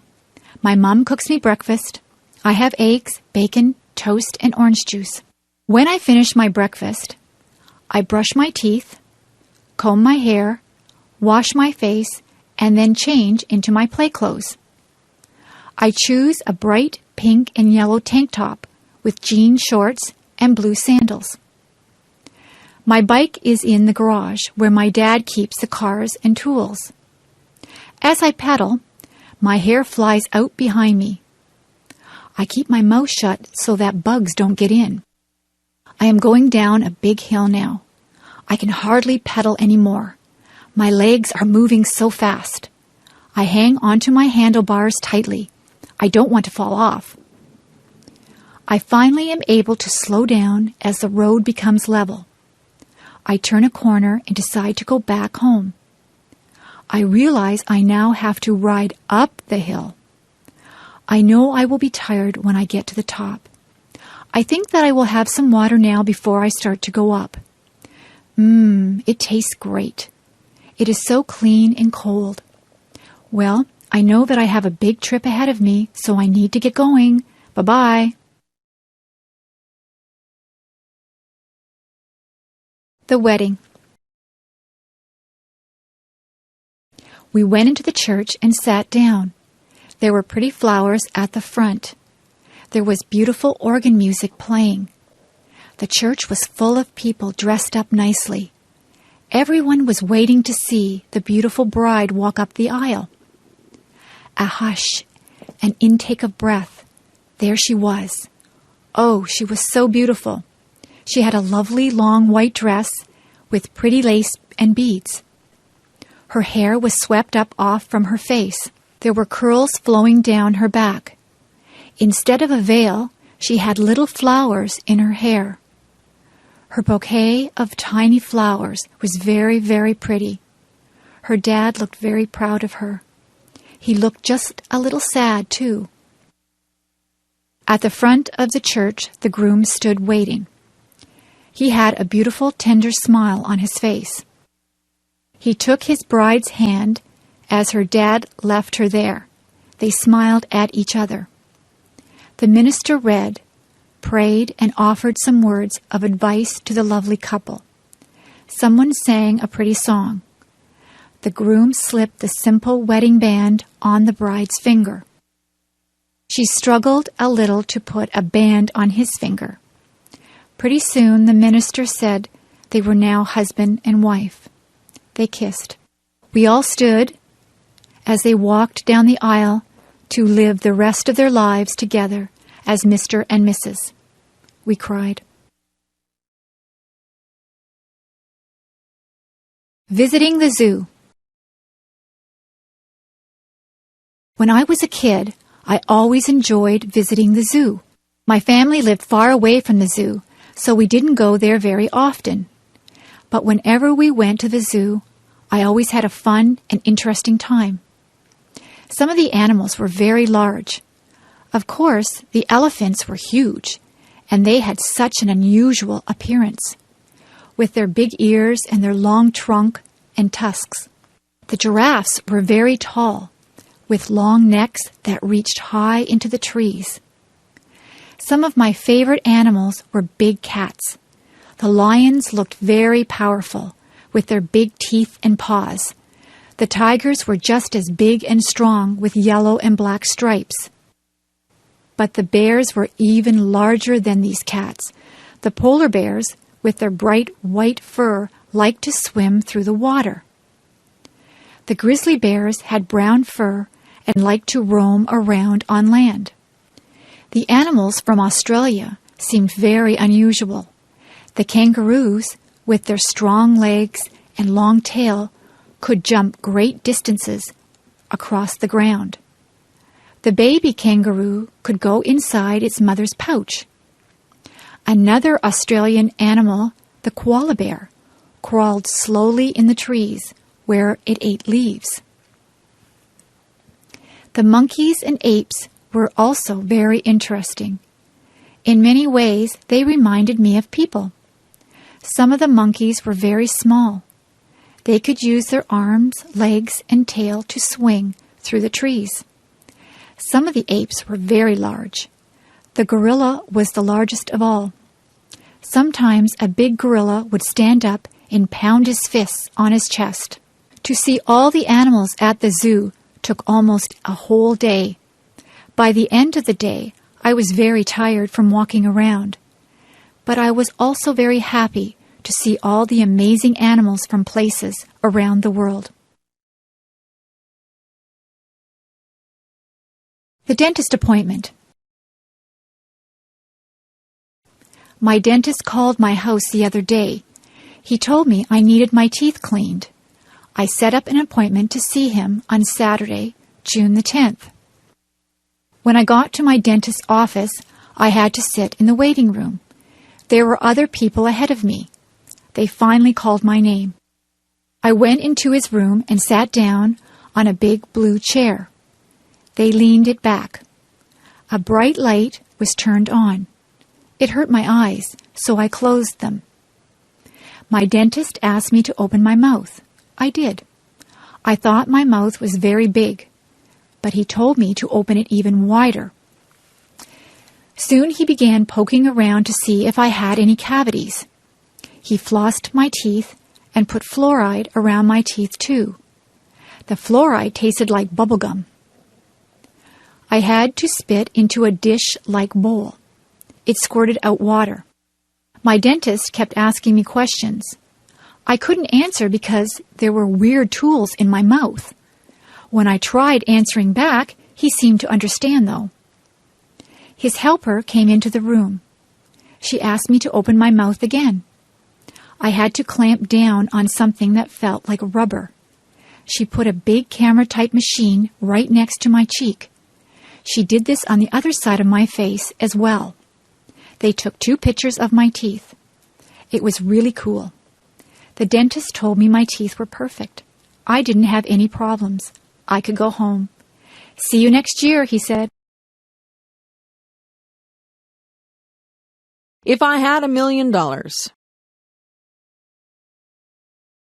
If I had $1 million, I'd travel the world. I would go to the highest mountain. I would swim the deepest sea. I would probably buy a lot of clothes because I love clothes. More than anything, though, I would want to visit Ireland. I want to see the rolling hills and the green grass that everyone talks about. When I think of Ireland, I think of where my family came from many years ago. I am almost all Irish, and I would love to see my family over in Ireland. If I had $1 million, I would buy a Mustang or a Pontiac Sunbird car. I would buy a nice house with a big backyard and an outdoor and indoor pool. I would love to take my family wherever they wanted to go. I would buy them wonderful presents, too. However, I know that money does not buy happiness. It does not buy you friends or family. It may bring some happiness only for the moment, but in the long run, your family is what will be there for you if you love them and are there for them. If I had to pick between $1 million and my family, I would pick my family. The $1 million is a nice dream. If that dream ever comes true and I do get a lot of money, I hope I would use it wisely. A picnic. What a great day for a picnic! We're not only having a picnic, we're having a big bike ride too. We did this last year with a lot of friends also. It was really fun. We meet quite early in the morning in a pretty little town. The town is where the Niagara River flows into Lake Ontario in Canada. The town's name is Niagara-on-the-Lake. Then all of the people, 50 or more, get on their bikes or rollerblades. We go on a bike path beside the river. The path we take is about 11 kilometers or 6 miles long. There are a lot of people using the path, too. We usually stop for an ice cream treat near the end or where we turn around to go back to our cars. It is just before the park where we will have our picnic and a steep hill. Many of the men and boys go up the hill. Most of the women and children go back to their cars. The ride takes about 2 hours plus whatever time we take at the ice cream store. After the ride is finished, we go to the park. We have a delicious potluck lunch. Potluck means everyone brings some food to share with the others. We eat, rest, talk, and laugh. After we've cleaned up, some of us climb the tower that is there remembering a war at that place and its general. It is a steep climb, over 100 steps. We usually end the day with a fun game of baseball or soccer. Finally, we pack up our stuff. Tired and dirty, we head for home with good memories swimming in our heads. The perfect place. There is a place in my mind that is pure. Everything there is beautiful. Many flowers grow, and the grass is very green. The clouds are always white and fluffy. The trees' branches sweep the earth floor. You can hear the sound of a waterfall. It is roaring with life, and the water races. A bird calls in the distance, and as you listen, the sound gets closer. A flapping quite near makes me turn and look. A great, magnificent eagle flies over my head.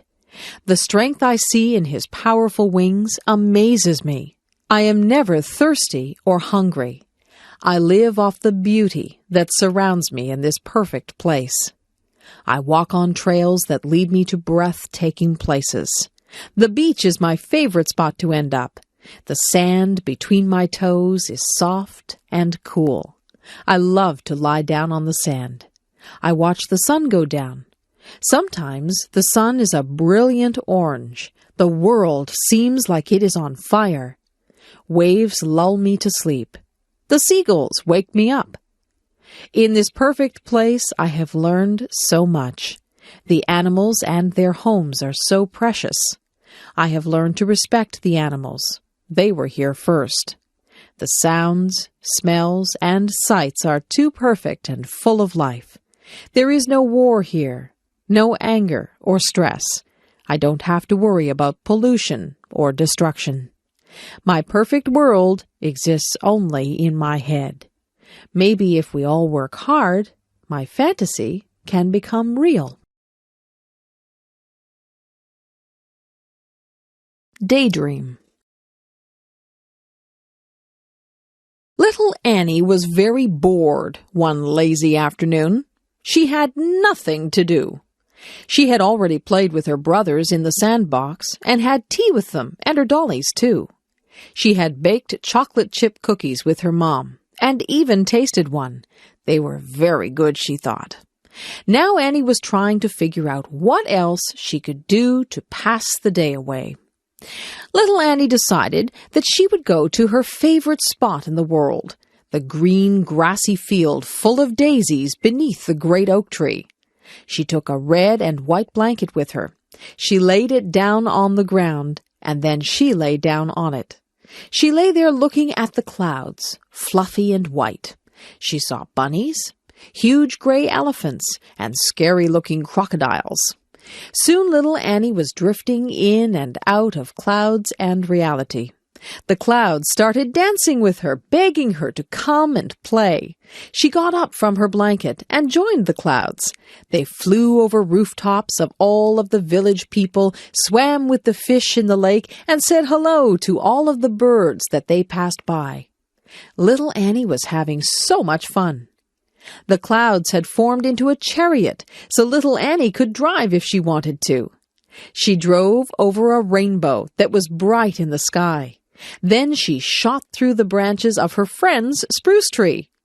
Annie suddenly came to a stop. Hearing someone call her name, Annie looked around. She blinked once, twice, and finally everything came into focus. Her brother was tugging at her leg, wondering why she was staring into outer space with a big grin on her face. "Oh," little Annie said, not really knowing that she had been sitting there all along. My friend in the next office. When I started my job a year ago at the university, I did not know my way around. I did not know where to find anything. I had a million questions. But Diane in the next office took me on a tour showing me the places to eat, the library, the lecture rooms, where to get a picture ID card, how to get from one building to another. When I had a question, I asked Diane how to use the telephone, where to make copies, where to print with my computer, the location of my mailbox. She teaches as I do. We both spend a lot of time helping students and answering their questions. She giggles a lot. I hear her laugh with her students. Sometimes she asks my advice about her work or about a problem, and I ask her advice. Sometimes she comes into my office and says, "I am really angry. Can I whine to you?" Then she talks about a problem, and I listen. And then she returns cheerfully to her office. Sometimes I go into her office and say, "I'm upset about something that happened. Can I come in for a minute?" Then I grumble to her, and she listens, and then I go back cheerfully to my office. Each of us feels better when we have shared our problems. Then they are no longer problems. Diane is shy in a group of people. She is quiet and does not start a conversation. Everyone around her talks, and she listens. On Friday afternoons, she makes popcorn for everyone. We all sit in the staff room and eat microwaved popcorn and drink tea and talk. We start to relax for the weekend and talk about our plans. She is a good friend. She helps my students when I am not there. She wishes me good luck when I go to a lecture. I am very glad that she can be my friend in the office beside mine. The musician. There once was a little girl named Rain Angel. She loved to sit at the piano and play. Rain Angel was a very gifted girl. She had a voice that gave people shivers, and she loved to sing. As Rain got older, she continued to love music. Rain became involved in the choirs and bands at her high school. She loved performing in front of people. She couldn't help but feel the sense of power she had when she was up on stage, and there was always loud clapping when she finished a song. Rain soon went out on her own and looked for someone that could help her become famous. Rain wanted to share her talent with the world. She felt that her special talent for music helped people feel good. Rain went out into the big world, and she did very well. She was always performing her best, and someone finally noticed her. Her new agent helped her to make her first album. Rain became famous because she never quit trying. Rain loved her new way of life. She continued singing and playing her piano. She was even taught how to write her own music. Rain Angel had always dreamed of becoming a celebrity. She always remembered her friends and family when she was famous because they had always believed in her. Rain Angel strove for a faraway place, and it became her reality. She always believed that what she wanted to become was her choice. She believed that if you have the strength and determination, you can make your dreams come true. The circus. Wow! A big tent was in the middle of the town's parking lot. We were going to a 3-ring circus. I couldn't wait for it to begin. Inside and outside of the tent, toys, balloons, and food were being sold. All of the children were so very excited.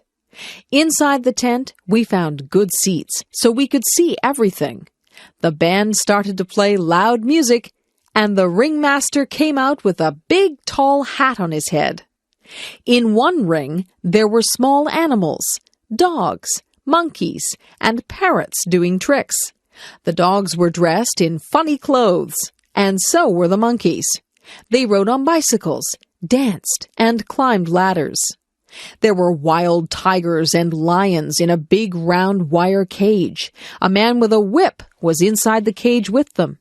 He had them trained to jump through a hoop of fire and to roll over. He even kissed them. He was very brave. During the break in the middle of the circus, funny clowns came out and did silly things. They had happy faces and sad faces. Some had big red noses that honked if you squeezed them. There were rides on elephants, too. I didn't go on one because it cost too much money. The last act took up the whole tent. It was the acrobats. They hung from their teeth, their feet, and their necks high up in the air. They also swung high up in the air and flew to each other. It's kind of scary to watch because I was afraid they might fall. I had a very good time at the circus. However, my tummy felt kind of sick from all the cotton candy and junk food I ate. Going to the grocery store. Each week, I go to the grocery store to buy food for my family. I get a shopping cart from the front of the store, and I push the cart all around the store. The cart is large, but when I am finished shopping, the cart is nearly full. The grocery store is also called a supermarket. When I go shopping, I start out in the produce section of the supermarket. The produce section is where the fresh fruits and vegetables are kept. I like to buy different kinds of fruit, such as apples, oranges, and bananas. The vegetables that I often buy are carrots, peas, and corn. I also buy tomatoes when they are bright red in color. I often buy a bag of potatoes or a bag of rice.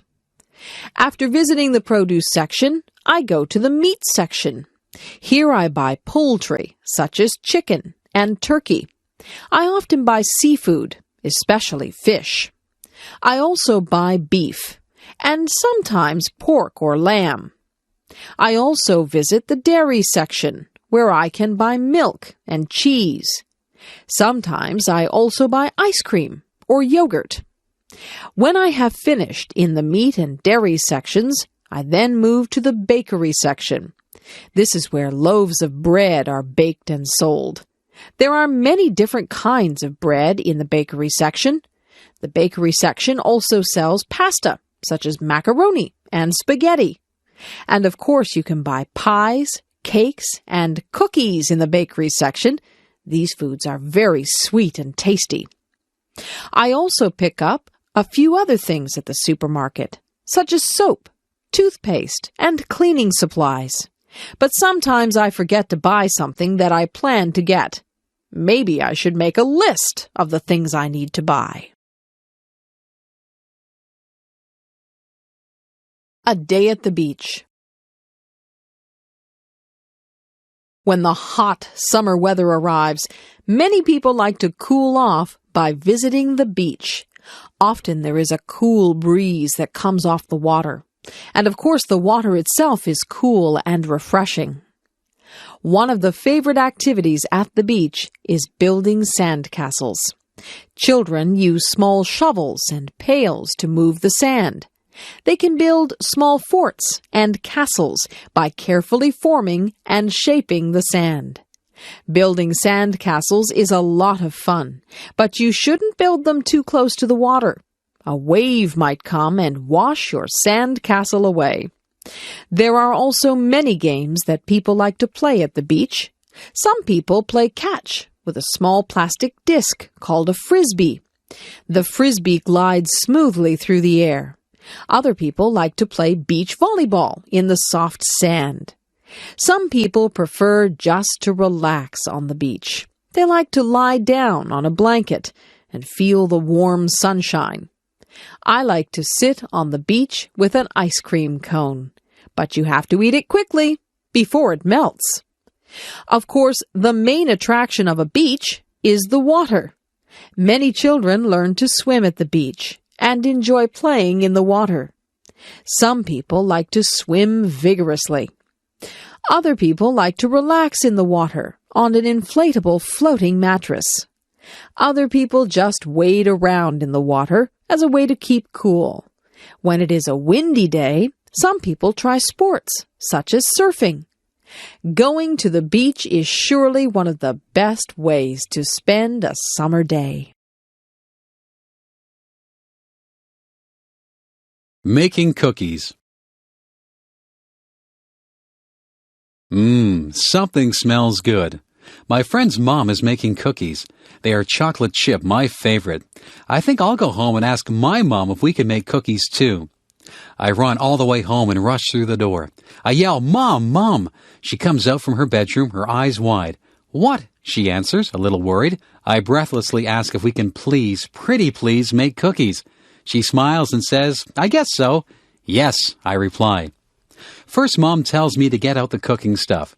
So I get out the mixer and bowl, the measuring cups and spoons, and the cookie sheets. Then she tells me to get out the recipe book. I remind her that the recipe is on the chocolate chip package. "Right," she says. Then she asks me to look at the recipe and get out the things we need, like flour, sugar, and butter. We set the oven temperature to 350 degrees Fahrenheit. Then we mix all the flour and other ingredients, together. Last, we added the chocolate chips. We dropped the batter by big teaspoons full onto the cookie sheets. We set the timer for 12 minutes and just sit back and enjoy the good smell. The buzzer rings. We take the cookies out. Oh, do they look good. We don't even wait for them to cool down. Both Mom and I get a big glass of cold milk and 2 big warm cookies each. Yum, yum. Want to join us? Stars in the Midnight Sky. Twinkle, twinkle, little star, how I wonder what you are. Up above the world so high, like a diamond in the sky. Twinkle, twinkle, little star. This is a little poem song I always say when I'm outside and I see the stars. When I see the first star of the night, I always say this one. Starlight, star bright, first star I see tonight. I wish I may, I wish I might, have the wish I wish tonight. Do you have a special thing to say about the stars? Stars are beautiful bright spots in the sky. Stars are usually seen at night when it is dark. We can't see them in the daytime because the sun is so bright, the brightest star of all. I like staying up late just to look at the stars. One time I was outside at midnight, and the stars seemed to sparkle and dance. They really did look like diamonds dancing in the sky. If you watch the stars long enough, you may see a falling star or a shooting star. I have seen both. A falling star is where the star just seems to drop, and it leaves a trail of what appears like stardust. A shooting star is very beautiful. It shoots across the sky, leaving a long trail of colorful stardust. Shooting stars seem to brighten up the whole sky. They usually seem quite close to Earth. Have you ever watched the stars and got the urge to reach out and touch them, or even join them in their secret dance? I wonder what it'd be like to see a star up close. Would it look like the moon? Maybe one day when I am older, I will go up in a rocket ship and visit the dancing stars in the midnight sky. Music. A song comes on the radio. My lips start to move, singing along. My fingers start to snap. My feet begin to tap. The music sinks deep into my soul. I listen to the music as it fills my brain, and I remember when I used to sing. I sang in front of huge crowds. I loved it when they watched me and clapped for me when I was finished. Letting out my feelings when I was sad, mad, happy, or glad was when I would sing. I sang in the shower. I sang in the rain. I sang in church. I sang walking down the street. Music has always been a big part of my life. It seems like I was a baby when I started playing the piano. I would sit on my sister's lap while she played the piano, and I would bang on the keys. I remember sitting beside her and learning how to sing. I sang my little lungs out. As I grew, I listened to other singers on tapes, the radio, and CDs. I took those things that I had heard from different singers and made myself sound like them. Soon I could take what I had heard all my life and make it into my own sound. I have always liked singing jazz and blues. I don't listen to jazz and blues a lot, however. I listen to pop, rock, classical, and some country. As you can see, I like many types of music. I have seen musicals too, like Phantom of the Opera and Les Miserables. Those musicals were amazing. They were such bright costumes and stage sets, not to mention the wonderful songs and singing. Music has been on this earth since the beginning of time, and it touches everyone in a different way.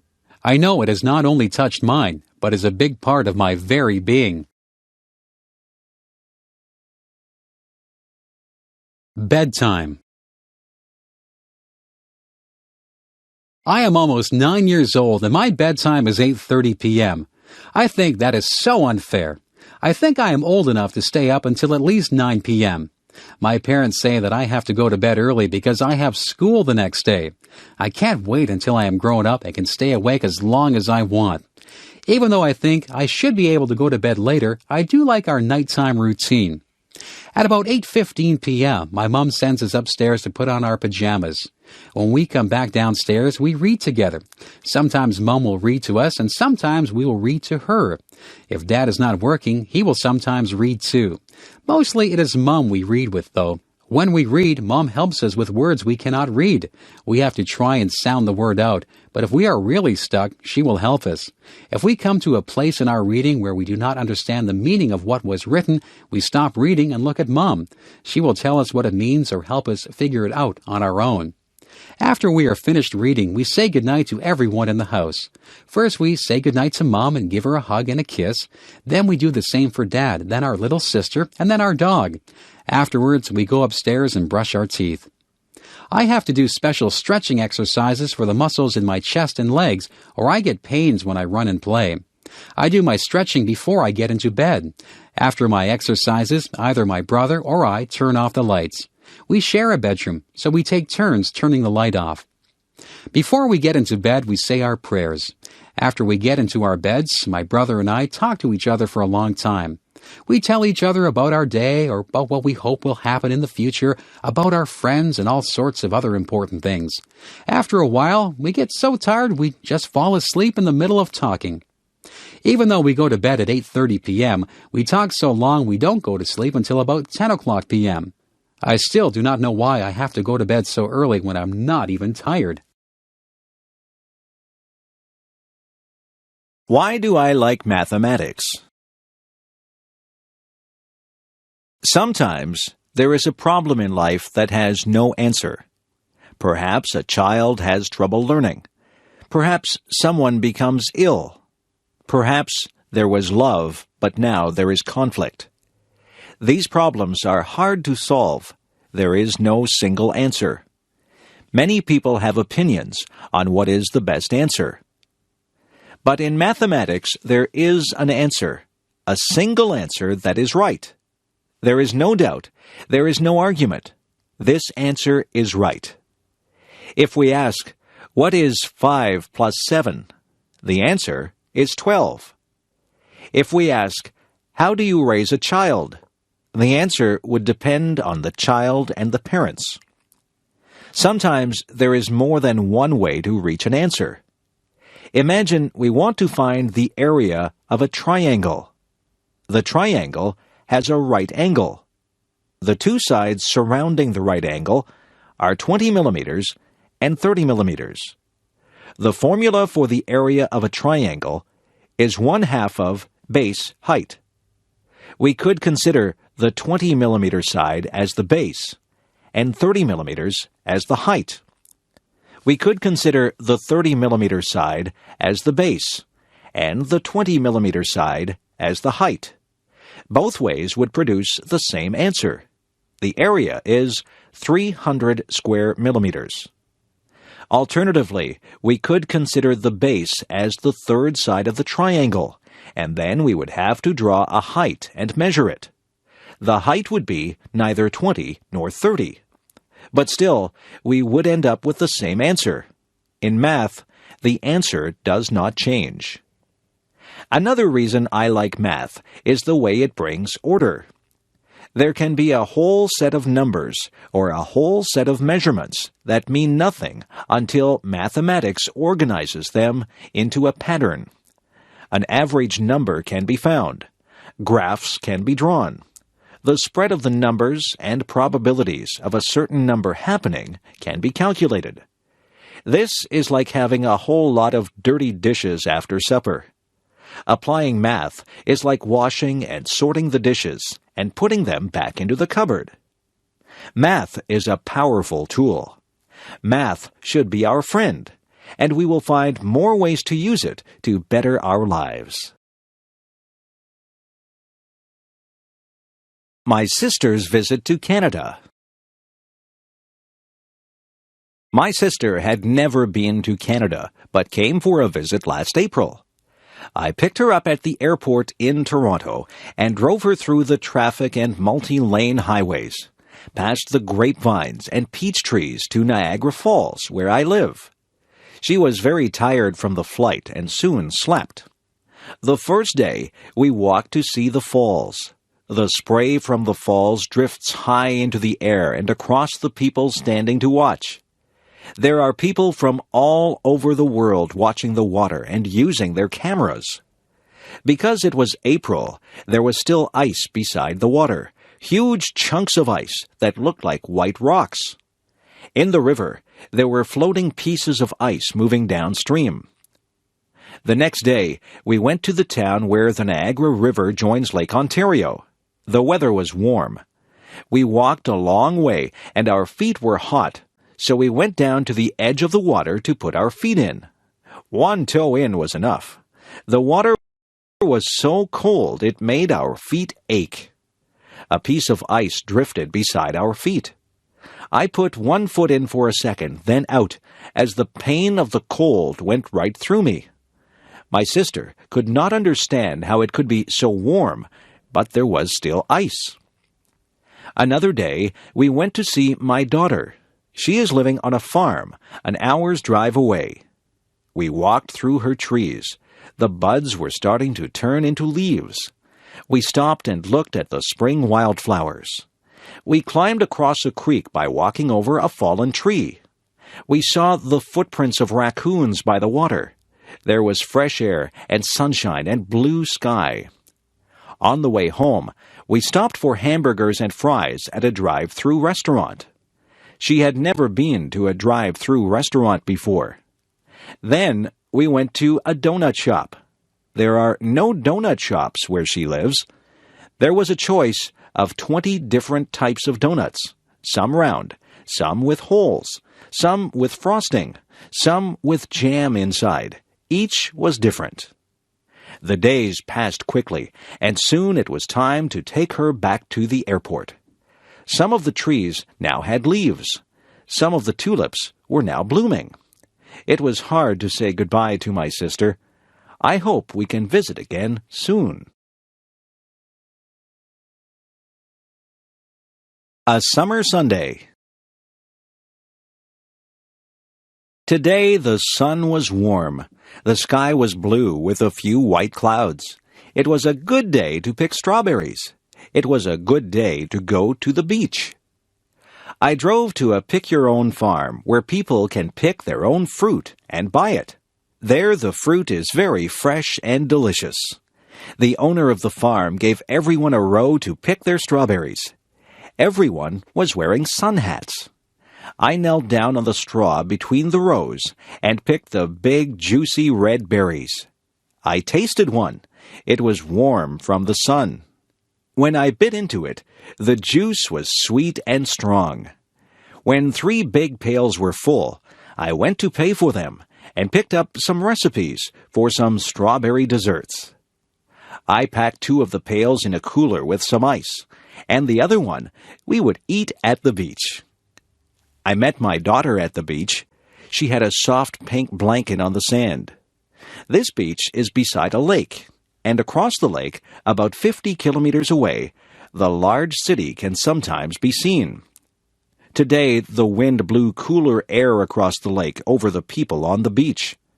There were children playing in the water. One man helped his son dig holes in the sand, and the water ran into the holes. One lady held her children's hands and walked down into the water. Families climbed over the rocks and sat on the last rock where the water was deep. Teenagers rode bicycles and rollerblades along the path beside the beach. Adults walked and ran along this path, carrying water bottles around their waists. We sat on the blanket and ate sandwiches of meat and lettuce and strawberries from the pail. We talked and read books and lay in the sun, relaxing. We wore sunscreen, but our skin was getting hot. How cold was the water? We walked across the sand that almost burned our feet to the edge of the water. She went right in and lay down floating. I put my toes in and felt the chill through my body. I went up to my knees, then my thighs, but that was far enough. My whole body was cooled down. I headed back to the blanket to lay in the sun again. Soon it was time to go home. She was coming to my house for supper. We drove down the highway with the windows open and our hair blowing in the warm breeze. We cut the strawberries up and made a strawberry dessert with cake and ice cream. We sat outside in the backyard under the maple trees with the birds singing around us and ate our supper. It was a perfect ending to a relaxing summer day. My parents. My parents live in England, and I live in Canada.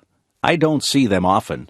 They used to come and visit on a plane, and we would pick them up at Toronto Airport. But now they are older and say the flight is too long for them. I went to visit them last year with my son, their grandson. They live by the ocean, and we could hear the sound of the waves through the bedroom window and see the blue water of the English Channel. There is an island with a castle on top in the bay. We walked many times on the beach and picked up pebbles and feathers. We visited the island and walked up the steep hill to the castle. My mother likes to cook. She makes delicious cakes and pies. We went for a hike and picked wild blackberries. She made them into a pie that smelled so good coming out of the oven and tasted so good on our plates. She has many cookbooks with recipes from all over the world and likes to try new things. She can make pastry very easily and rolls it with a rolling pin quickly. When I tried to make pastry, it sticks to the rolling pin. It has holes at the bottom of the pie, and it tastes like a rock. Her pastry is crisp and tender. My father likes to garden.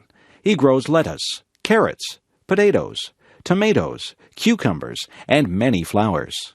When my mother was very ill last year, she had to stay in bed. He planted roses outside her bedroom window, so she could open the curtains and see them. Their house has a small room with windows all around, and they plant seeds there in winter in small pots. The warmth from the sun makes the seeds grow, and in spring they are a good size to be planted outside. In the house beside them and in the house in front of them, there are older ladies whose husbands have died. These ladies do not drive, so my father takes my mother and the 2 ladies to the town for shopping every week. He helps one find her groceries because she cannot see well. He helps her take tapes of books from the library so she can listen to books instead of reading them because of her eyes. He helps them cut their grass and fix anything that is broken in the house. I am very proud of my parents. They are over 80 years old and often hurt when they move around, but still, they help other people and they help each other. They have been married for over 50 years, but still my father loves my mother enough to plant roses for her to cheer her up when she was ill. The planets of our solar system. The planet on which we live is called the Earth. Our planet is constantly moving around the sun, and each year the Earth travels all the way around the sun. But there are many other planets that also travel around the sun. Together with the sun, the planets, and various other bodies, the Earth is part of our solar system. The planet that is closest to the sun is Mercury. Mercury is extremely hot, and it is much smaller than the Earth. The second planet from the sun is Venus. Venus is about the same size as the Earth. Venus is also very hot. The Earth is the third planet from the sun. The Earth is unusual among the planets because it has such a large moon. The Earth is bigger than the moon, but the moon is still quite large. It takes about 1 month for the moon to travel around the Earth. The fourth planet from the sun is Mars. Mars is known for its red color. Mars is smaller and colder than the Earth. Mars has 2 very small moons. After the planet Mars, there are many small bodies called the asteroids. These rocky objects are much smaller than the planets. The first 4 planets are all made of rock and metal. The remaining planets, however, are mostly made of frozen gases. The 5th planet is called Jupiter. Jupiter is the largest planet. It has many moons that travel around it, and it also has a large red spot. The 6th planet is called Saturn. Saturn is the second largest planet, and it is famous for the wide rings that surround it. These rings are made up of many smaller objects that are found in the same area. The 7th planet is called Uranus. The 8th planet is called Neptune. These planets are also gas giants, but they are smaller than Jupiter and Saturn. Both Uranus and Neptune are so far from the sun that scientists only discovered these planets during the past few hundred years using telescopes. The other planets had all been visible to curious people for many thousands of years. The 9th planet is called Pluto.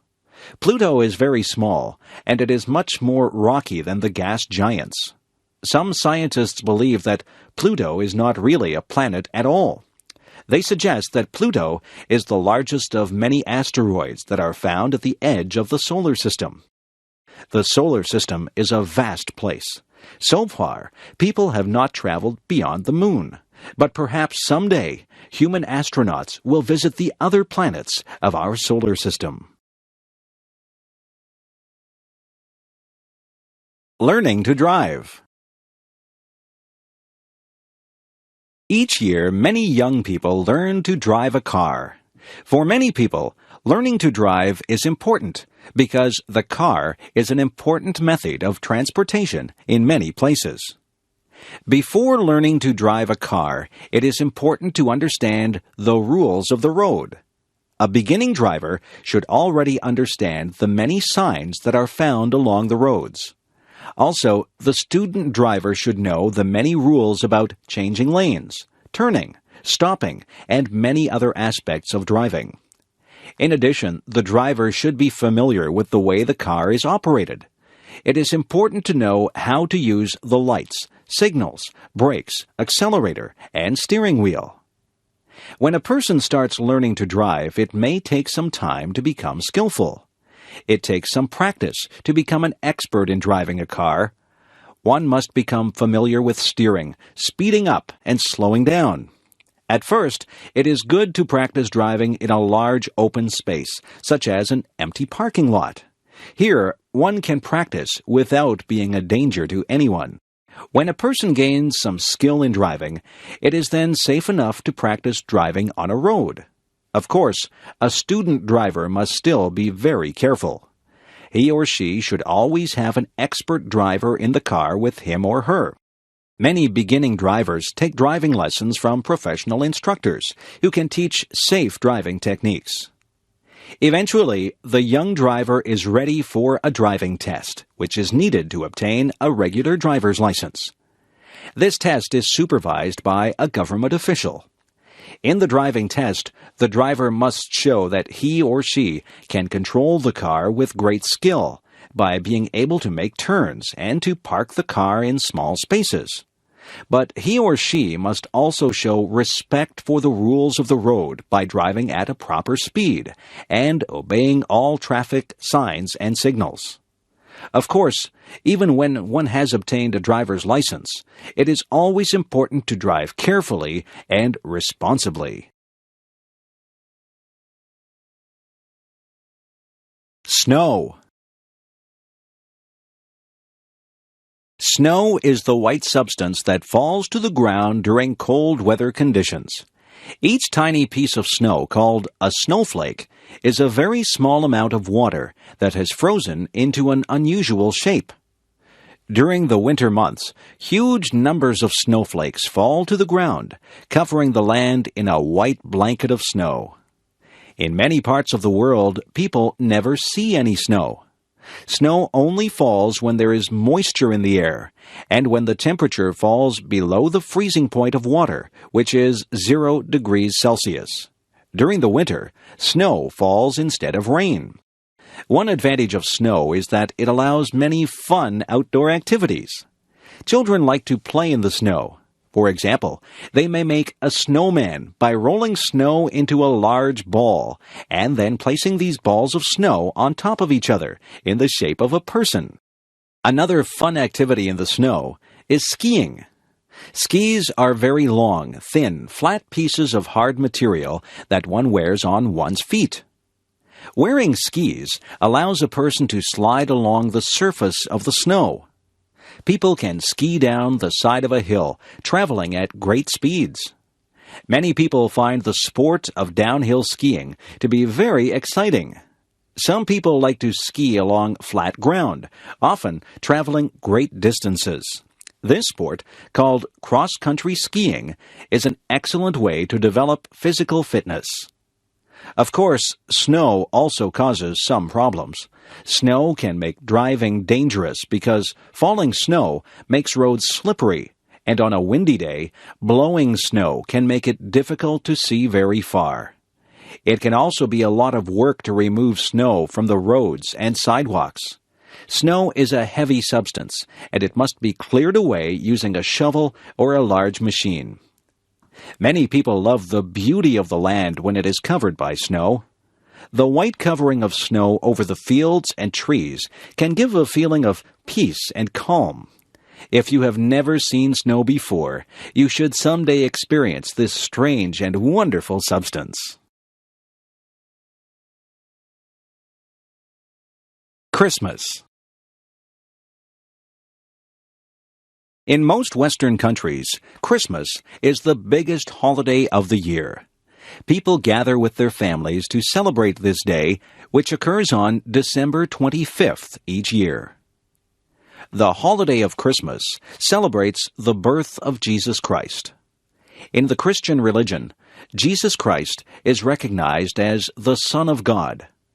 During the Christmas season, many people celebrate the events of the birth of Jesus Christ. For example, they recall the 3 wise men who visited Jesus Christ shortly after his birth. Also, they recall that Jesus Christ was born in a manger, a place where horses are kept, because his parents could not find a place to stay. In Western countries, Christmas is also celebrated by many people who are not religious. People view Christmas as a time for being together with one's relatives. Children, parents, and grandparents gather to exchange presents and to eat special foods.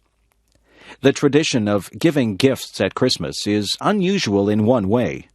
When children go to bed on the evening before Christmas, they hang large socks called stockings in their house. When they wake up on Christmas morning, the stockings have been filled with toys and candy. According to tradition, the presents have been given by a fat man who wears a white beard and a red suit. This man, called Santa Claus, flies around the world in a sled that is pulled by reindeer. He stops at each house and flies down the chimney to deliver his presents. In the weeks before Christmas, children are usually very well behaved. Their parents tell them that Santa Claus will only give presents to children who are good. Another Christmas tradition is the Christmas tree. People put a small tree inside their house and decorate it with various pretty objects. Nowadays, most people use an artificial tree instead of a real tree. The tradition of the Christmas tree is actually older than Christmas itself. The people of Europe celebrated the beginning of the winter season in this way even before Christianity reached Europe. Christmas is certainly one of the most important and most enjoyed holidays in Western countries. Thanksgiving. An important holiday in North America is held during the fall or autumn season of the year. This holiday is called Thanksgiving. At this time of year, people join with their relatives to reflect upon their good fortune. Thanksgiving is a holiday that has a long history in North America. It was first celebrated when English settlers arrived in the eastern part of what is now the United States during the 17th century. When they survived the first hard year, they celebrated and gave thanks to God. They invited some of the native people to their Thanksgiving celebration because the native people had helped them to survive during the hard winter. The tradition of celebrating Thanksgiving continued and spread throughout North America.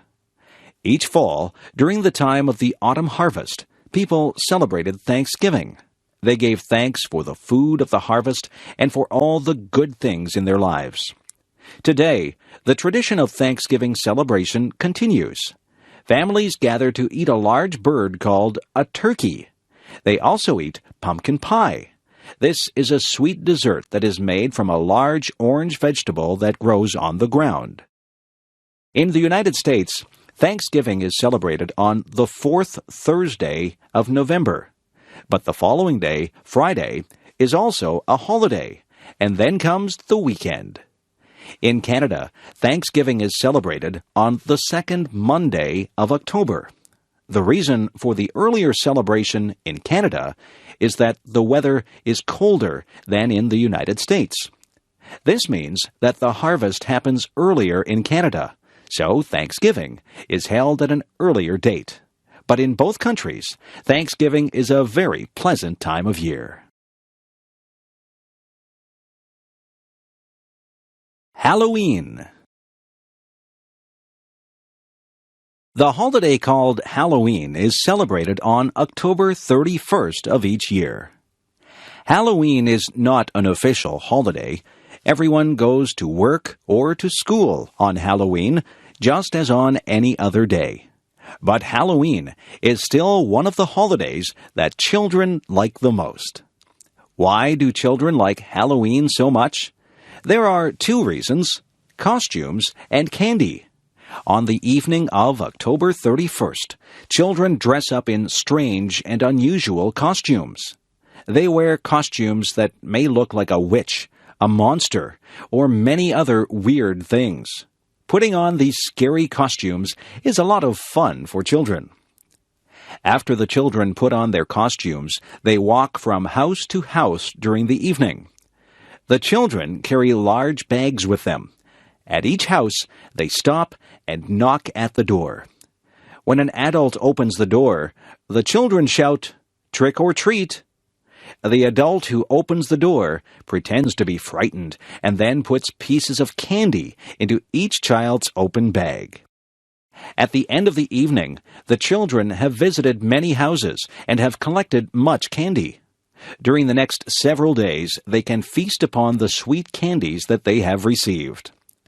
Another Halloween tradition is very unusual.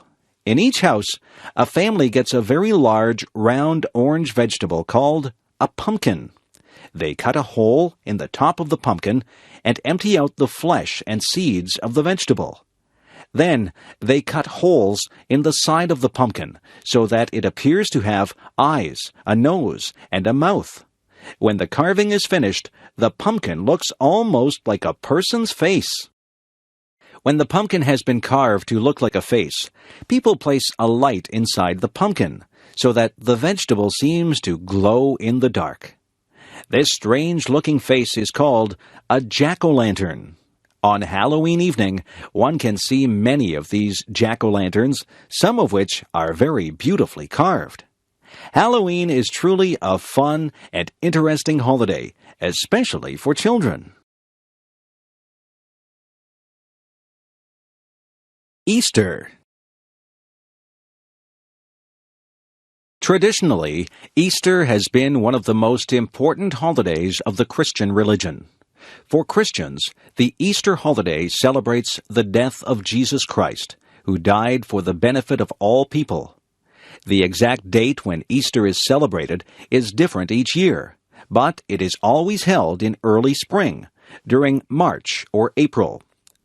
There are two very important days that make up the Easter holiday, which occurs during the spring season. The first of these days is called Good Friday.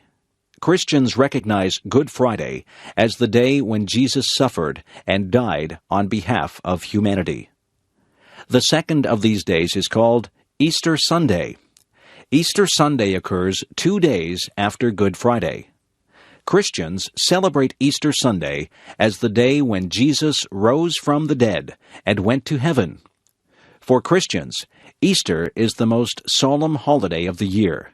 Many people attend church services on Good Friday and on Easter Sunday. Easter is also a time for celebration. Some Easter traditions come from old springtime festivals that existed even before Christianity. One of the traditions associated with Easter is the painting of Easter eggs. People take chickens' eggs, make them hollow, and then paint them with beautiful colors. Some people paint very beautiful and complex designs on the Easter eggs. Another Easter tradition is the Easter Bunny. According to tradition, the Easter Bunny is a magical rabbit that visits the homes of children on the night before Easter Sunday. The Easter Bunny hides chocolate candies shaped like eggs throughout the child's house. On the morning of Easter Sunday, the children must search throughout the house to find these many hidden treats. The Easter holiday is an important time, both as a religious holiday and as a celebration of springtime. My friends.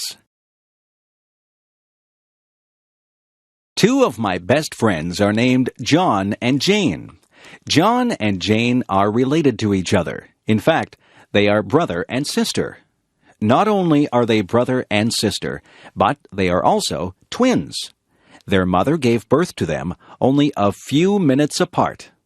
I first met John and Jane when we were only 5 years old. We went to kindergarten classes at the same school. Because the house where John and Jane lived was close to my family's house, I often walked to school with John and Jane. When we weren't at school, John and Jane and I often played together. Sometimes we would play sports and games.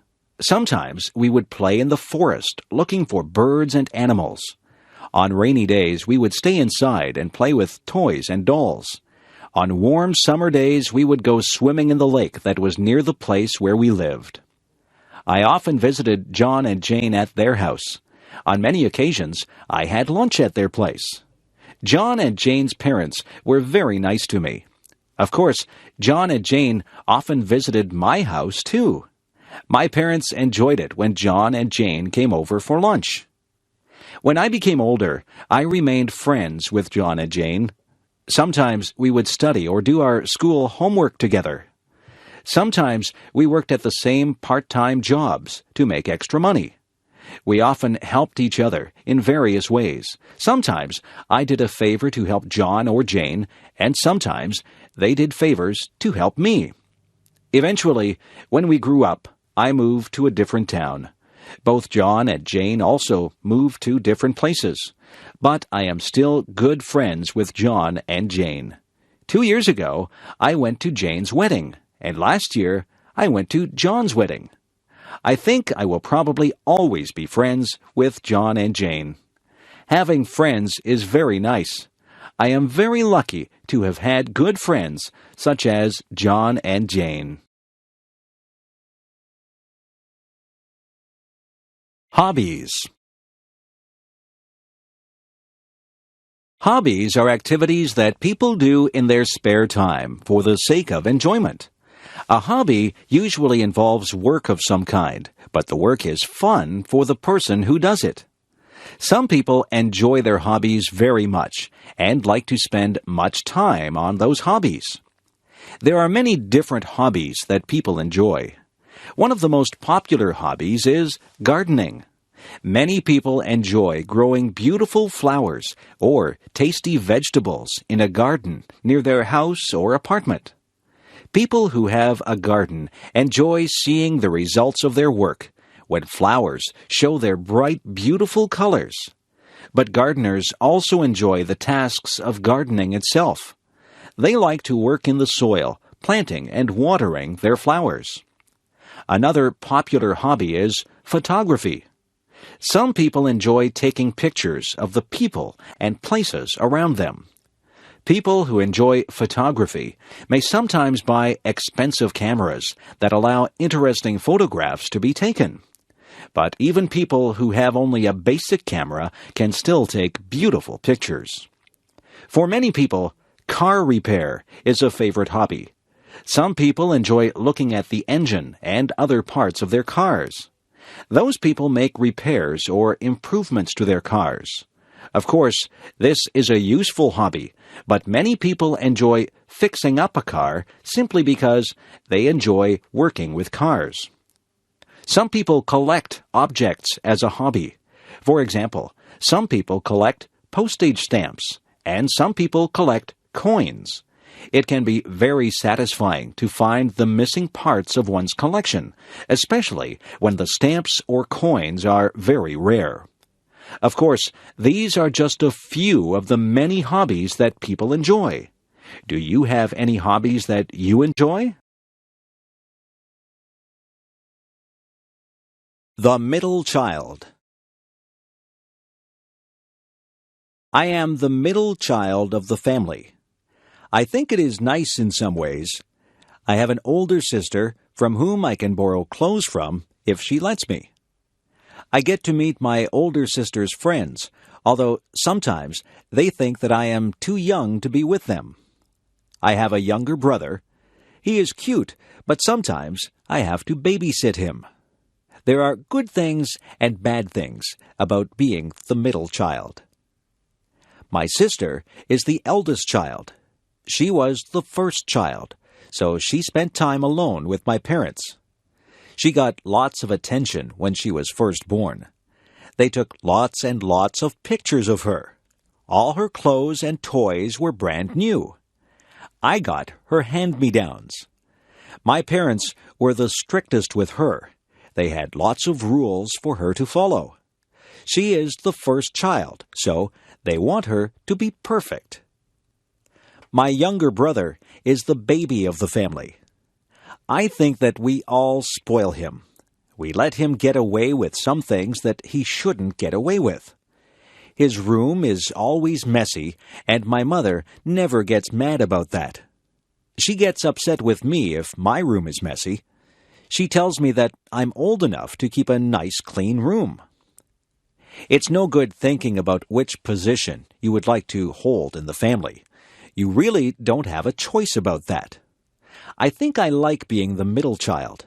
I can relate to my older sister and my younger brother. Yes, I think the middle is probably a good place to be. Advice to a student from a foreign country. My advice to a student from a foreign country would be to talk, talk, talk. Talk as much as you can to the people who live in the place that you are visiting.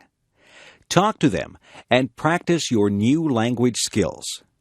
Learn all the funny sayings and different words that make up their language. Talking is the only way to really learn a language. Listen to people and talk to people. If you talk to people, you will also learn about their culture. I have a friend from Japan. His name is Nori. He often comes to see me just so that he can practice his English.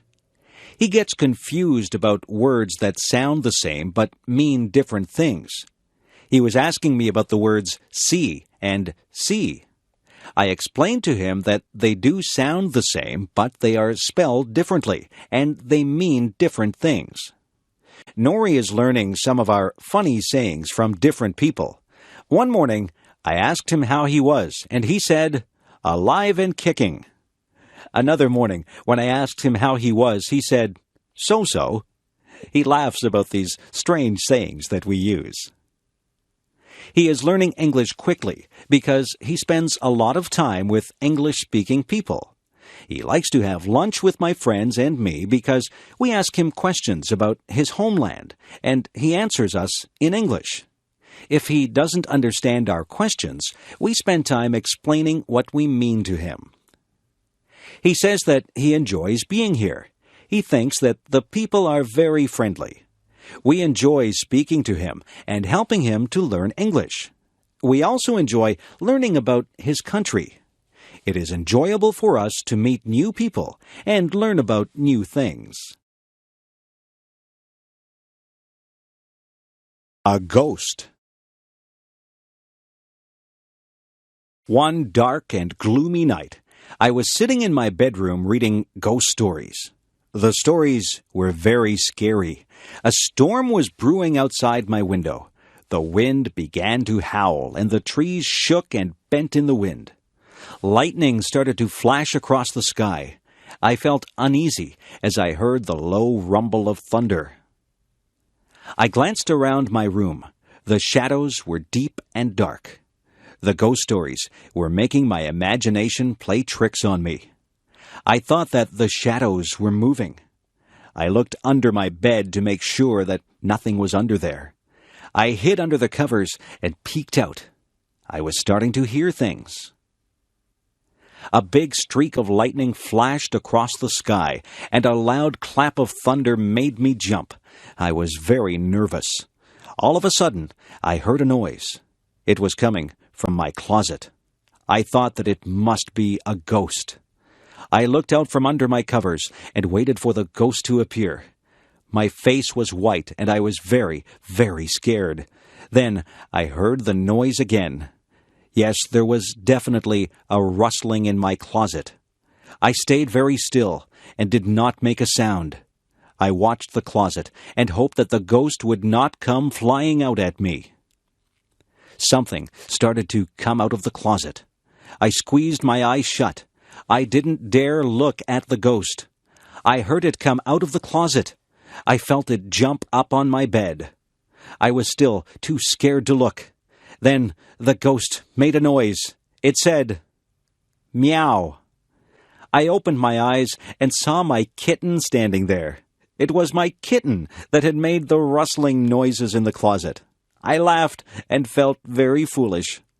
I have decided not to read ghost stories on dark, stormy nights. I think my imagination plays tricks on me when I read ghost stories on nights like that. Life in outer space? People have often wondered about whether or not there is life beyond the planet Earth. For years, the idea of intelligent life on other planets has been very popular. Many books and movies tell stories of what those forms of life might be like. Many scientists believe that very simple forms of life are likely to exist on many other planets. Under the right conditions, simple life forms might arise. Those conditions, which include moisture and warmth, might occur in many parts of the universe. Fewer scientists believe that very intelligent forms of life are likely to exist on many other planets. For intelligent life to evolve, a very long period of time is needed. During that time, the conditions on a planet must not be too harsh. Otherwise, the evolving life forms will die. The amount of water, heat, and various chemicals must be just right. If not, then complex life might never evolve. The conditions needed for intelligent life to evolve are very unlikely to occur on any one planet. However, some scientists believe that intelligent life might be common in the universe. Because there are so many stars and planets in the universe, there might be a few places that have intelligent life. However, those places are probably very, very far away. Other scientists disagree. They think that the conditions needed for intelligent life are extremely rare. Because of this, our planet might be the only place that has intelligent life. So far, it is impossible to know whether or not there are intelligent beings on other planets. But even if those beings do exist, it seems very unlikely that we will ever meet them. Reading the newspaper. I often enjoy reading the newspaper. In my city, there are 3 different newspapers, and I look at different newspapers on different days. I find that each section of a newspaper has some interesting information. Most newspapers contain several sections that can be easily removed from the rest of the newspaper. The main section is found at the front of the newspaper. This section usually contains the most important news from around the world, from around the nation, and from the local area. Sometimes the main section also includes some pages that contain opinions about the news. The editors of the newspaper write an editorial opinion. Other writers provide many different opinions about current events. Also, some readers of the newspaper write letters to the editor in which they express their opinions. Another popular section of the newspaper is the sports section. This section contains information about many different sports events. The sports section provides scores and results from many games and competitions. Another section of the newspaper contains information about entertainment and the arts. The arts and entertainment section tells readers about new movies and plays. It also describes new books, music concerts, and art exhibits. Most newspapers also have a business section. This section provides information about new business deals and about the stock market. Many people read the business section of the newspaper to gain information and advice about investing their money. Finally, newspapers usually have a section for classified advertisements. This section allows people to advertise about things they want to buy or sell. It also gives notices about job openings. Reading the newspaper is surely a good way to keep informed about many different events in the world around us. Summer jobs.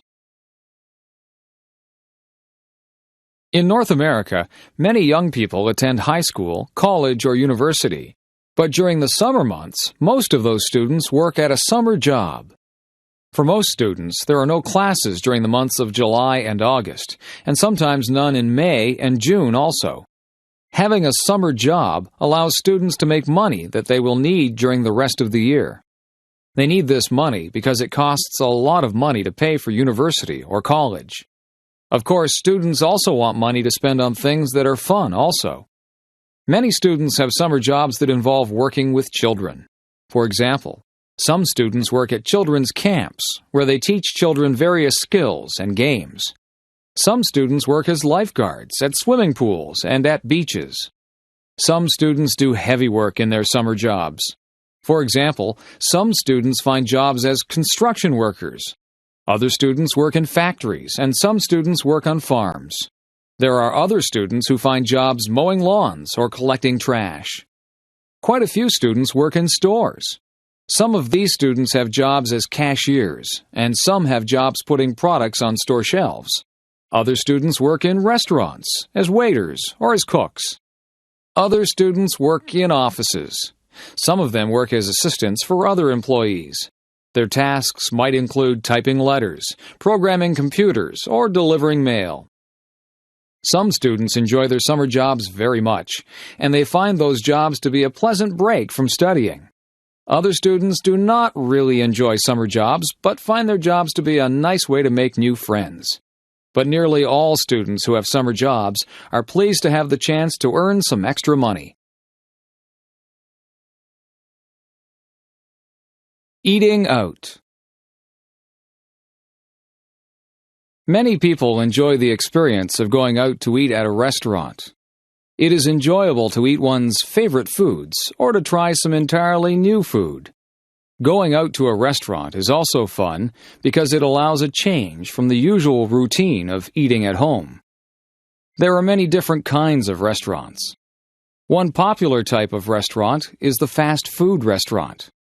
When ordering fast food, you must first wait in line at the front of the restaurant and then order food from the counter.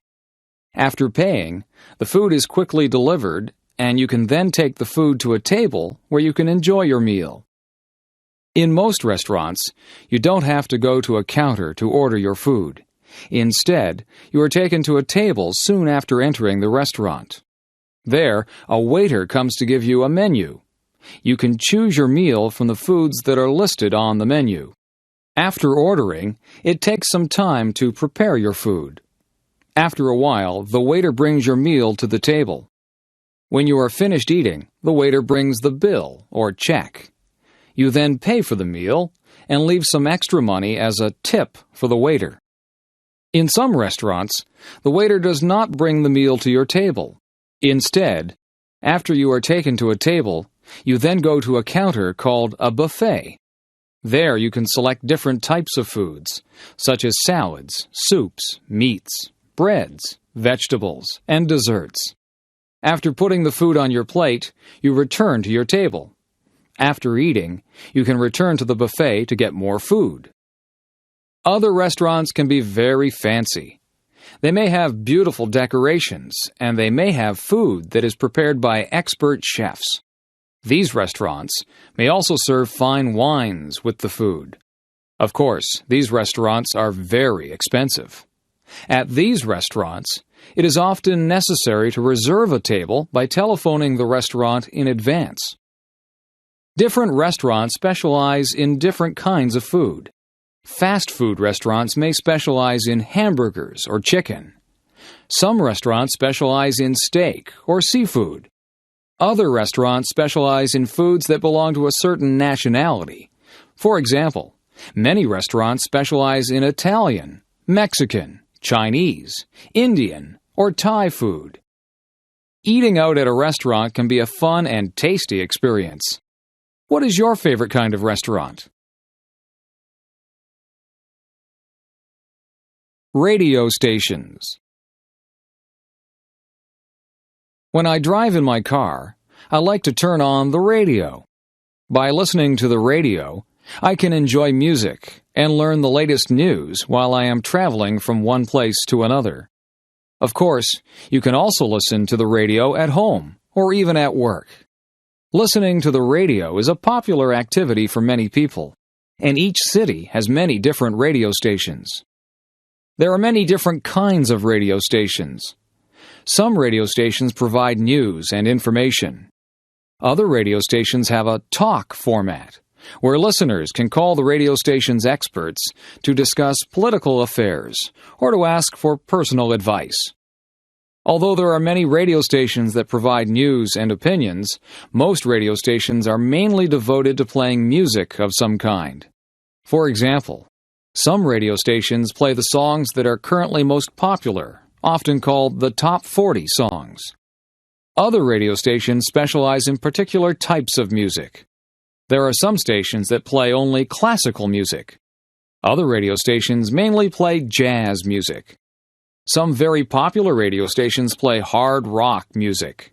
Others specialize in country music. Some people prefer radio stations that play rhythm and blues music. Still other people enjoy radio stations that specialize in soft, easy listening music. If you have a favorite kind of music, or even if you like to listen to all kinds of music, you can probably find at least one radio station that you will like.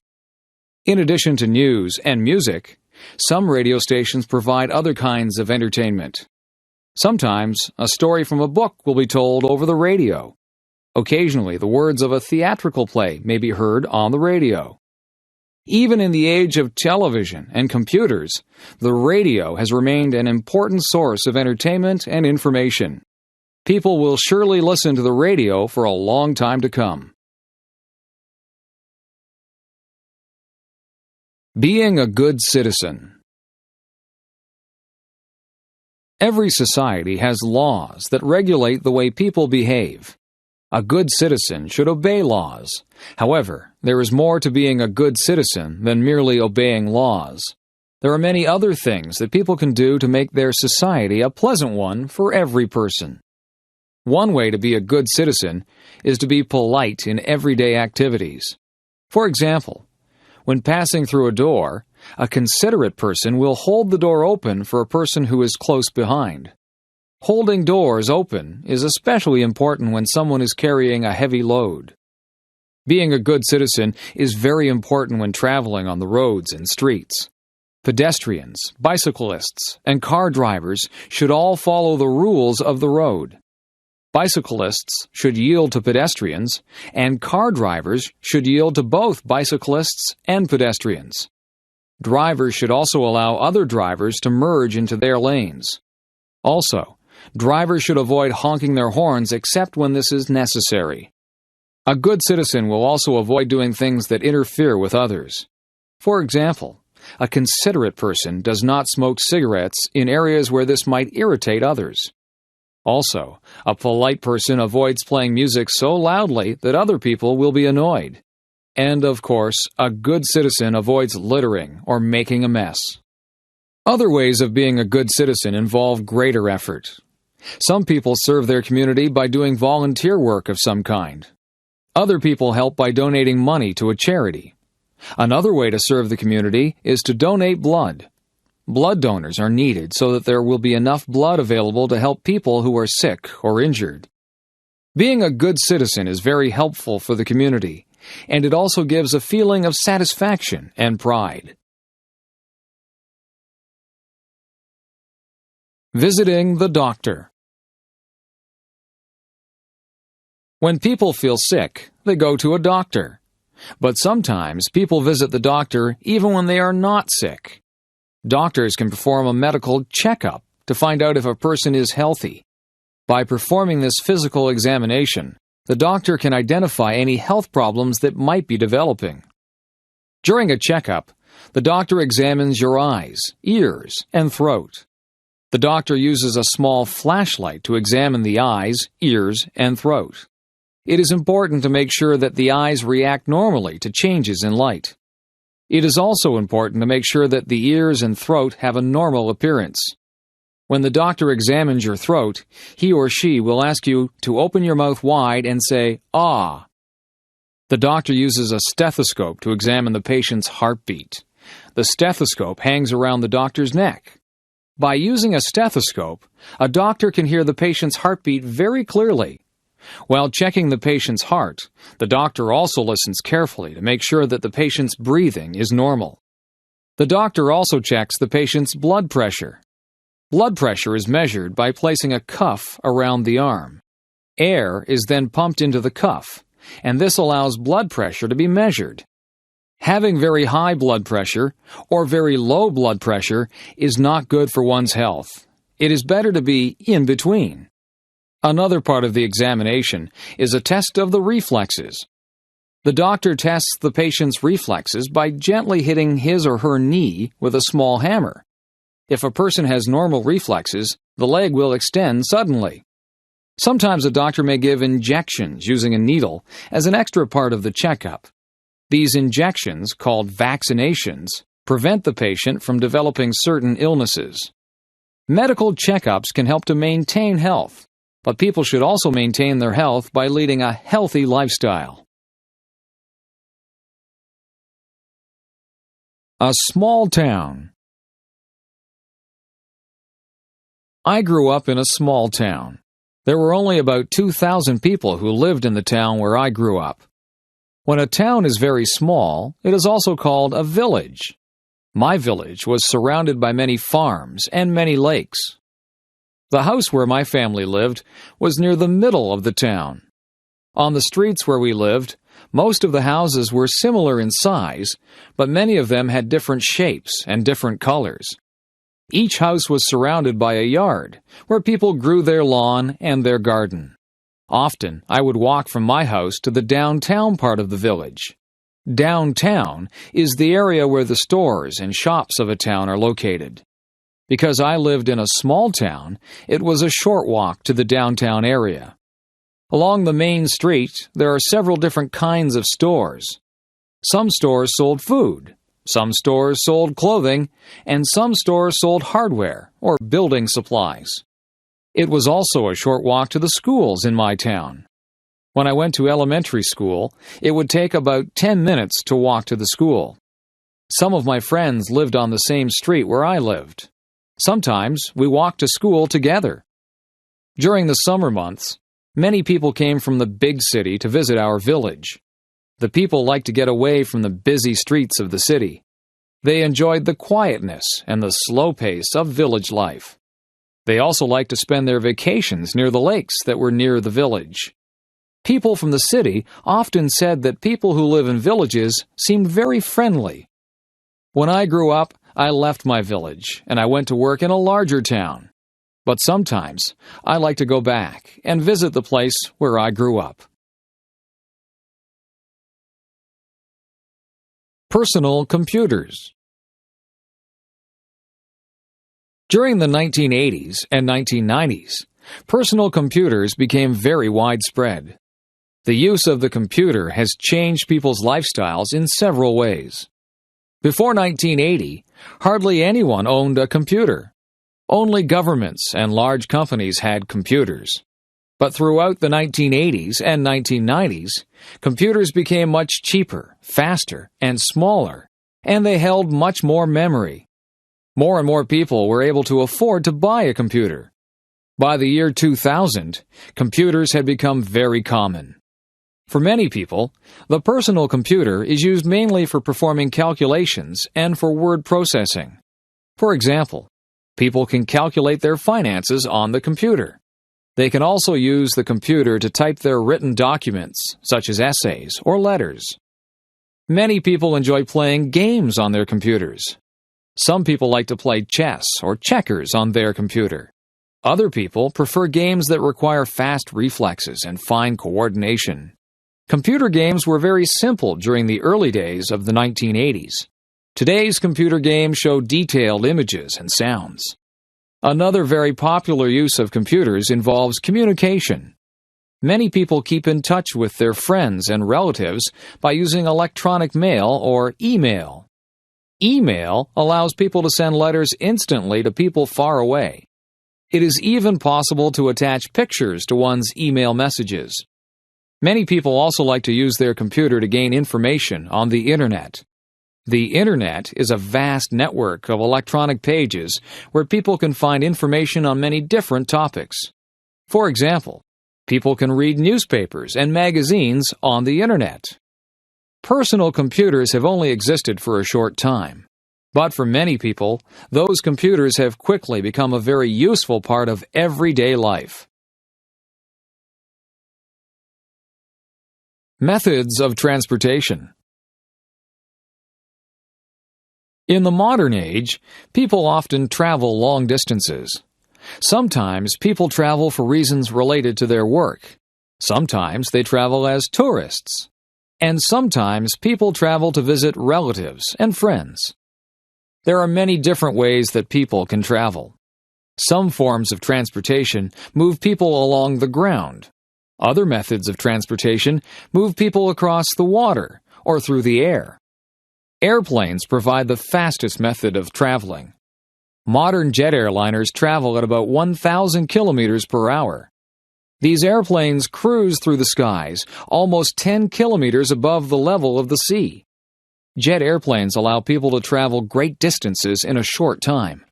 For example, it is possible to fly across a great ocean, such as the Pacific or the Atlantic, in several hours. Ships were once the only way to travel across the oceans.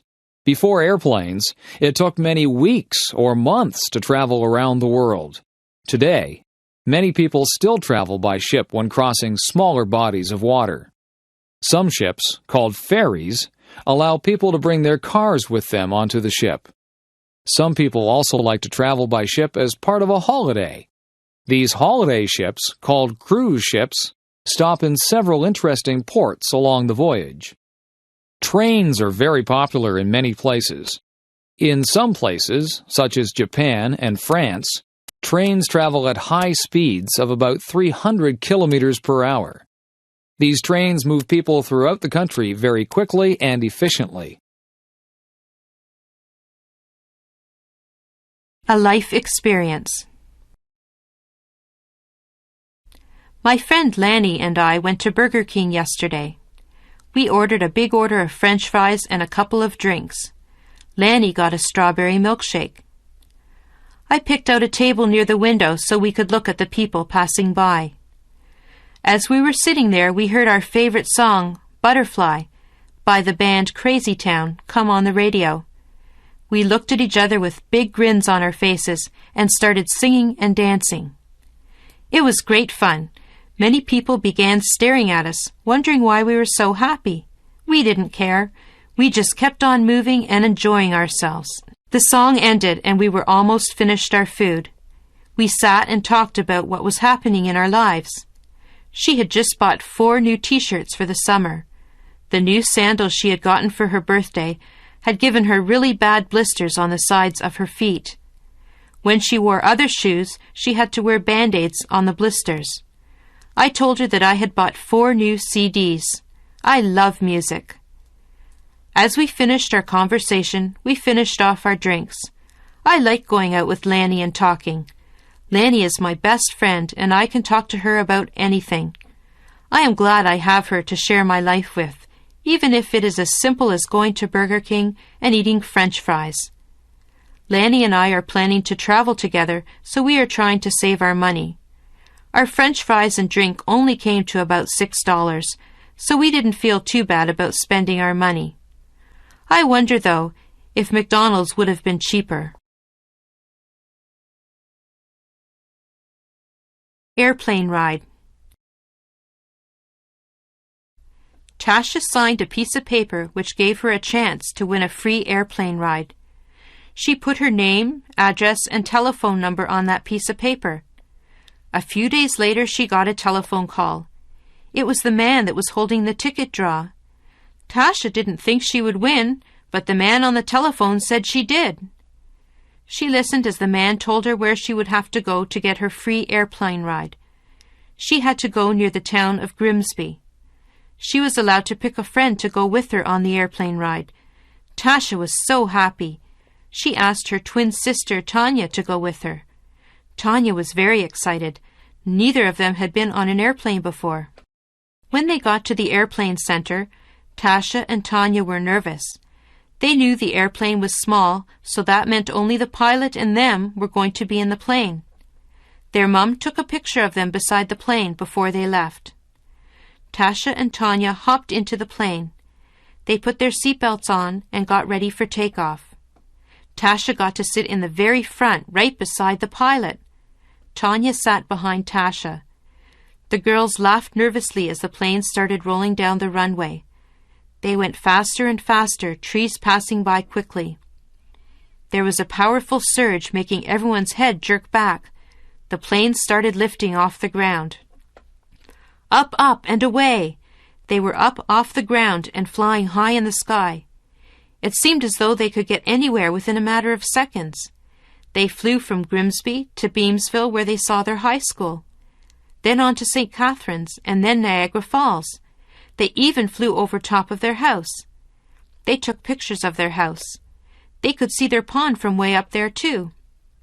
The pilot asked Tasha if she wanted to fly the plane. Sure, Tasha said. So Tasha took the steering handle and began to fly the plane. She didn't really know how to fly it, so when she pulled the handle down, the plane shot upward. Both of the girls squealed. Tasha leveled the plane and flew smoothly from then on. Soon it was time to go back to Grimsby. The pilot took over again. We braced ourselves as the landing strip got nearer. The landing went smoothly with Tasha and Tanya beaming as they looked out at the ground. They hopped off of the plane, thanked the pilot, and ran to tell their mum about their wonderful experience. A rainy day. The clouds were very gray. There was a loud boom that came from the sky. A bolt of lightning struck down a tree. All of a sudden, buckets of rain came pouring down. Jane and Bill were walking in a park when the rain started. Jane wanted to take pictures of the flowers, but the rain got her camera wet. She had to put it away so that it wouldn't get ruined. Jane was going to hide under a big tree to stay dry, but Bill told her that was not a safe idea. He said that she could get hurt if the lightning hit the tree. The tree could break and fall on her, or the lightning could even hit her. The air was very chilly. Jane and Bill put on their sweaters and raincoats to keep warm. Jane took her umbrella out and put it up. They both walked under it to stay dry. The ground was really wet and muddy. Bill and Jane were very glad that they remembered to wear their boots. They ran through the puddles, getting mud and water all over the back of their pants. As they were running and having fun, they saw some ducks. There were 5 of them splashing around in a pond. The ducks were not afraid of water. They swim in the water all the time. Jane and Bill saw some big bullfrogs near the pond. The frogs jumped into the pond when they heard Jane and Bill coming. After a little while, Jane and Bill decided to go home. They got into some dry clothes. Jane started to sneeze. She had gotten a little bit too wet. Bill noticed that the rain had stopped. "Look outside, Jane," he said. Jane wrapped a blanket around her shoulders and looked outside. There was a beautiful bright rainbow across the sky. Violet, blue, green, yellow, orange, and red, the rainbow shone high in the sky. "I wonder if there's a pot of gold on the other side," Jane asked. She had once been told that leprechauns lived on the other side, handing out money to those that made it to the rainbow's end. Bill didn't believe there was a pot of gold. Jane ignored Bill, though, and started off across the field to claim her big pot of money. Let's hope Jane finds her way back home safe and sound with a big pot of gold. Elementary School. I go to Gainsborough Public Elementary School. I am in grade 8. I am known as the King Queen of the school this year. I feel very grown up. I love being the oldest kid in the school. My friends and I are told that we are examples to the younger kids in the school.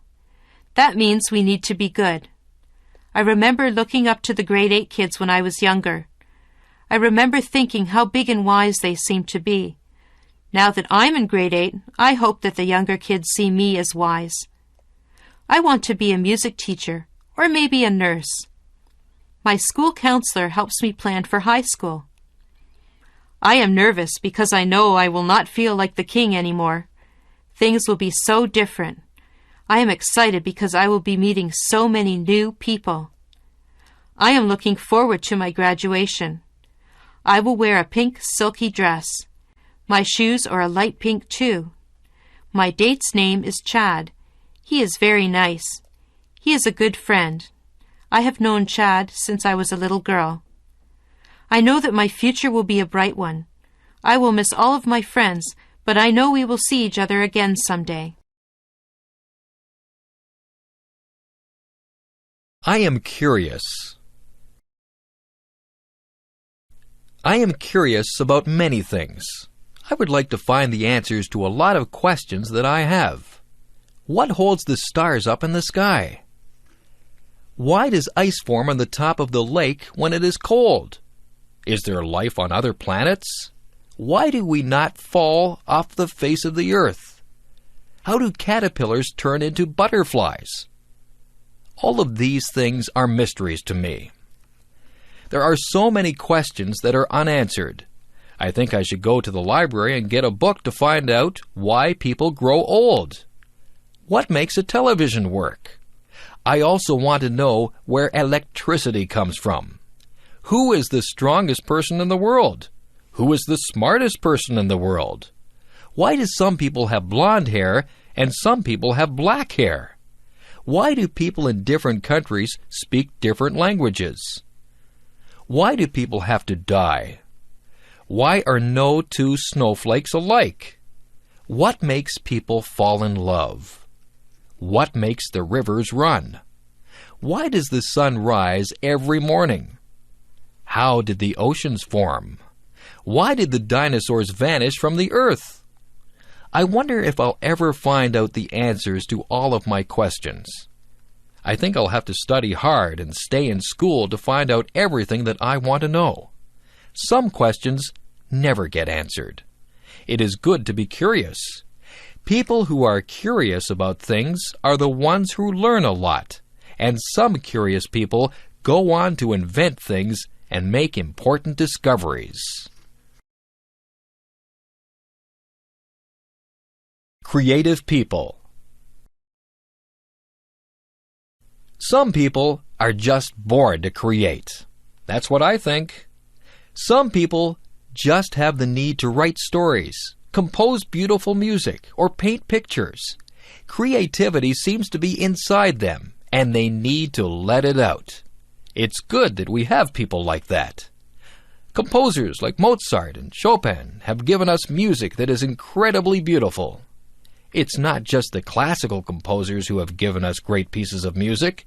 There are modern composers who have written great songs also. Elton John is an example of someone who has composed many wonderful songs.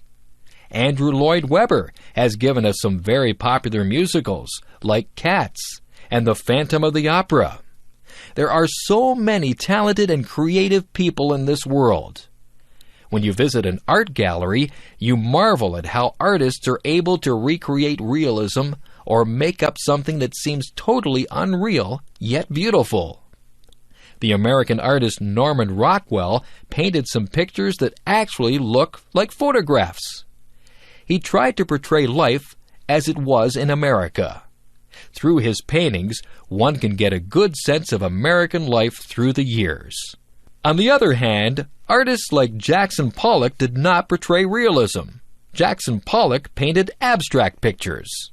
His paintings are just as good as Norman Rockwell's, but they are entirely different. Some books that we read are classics.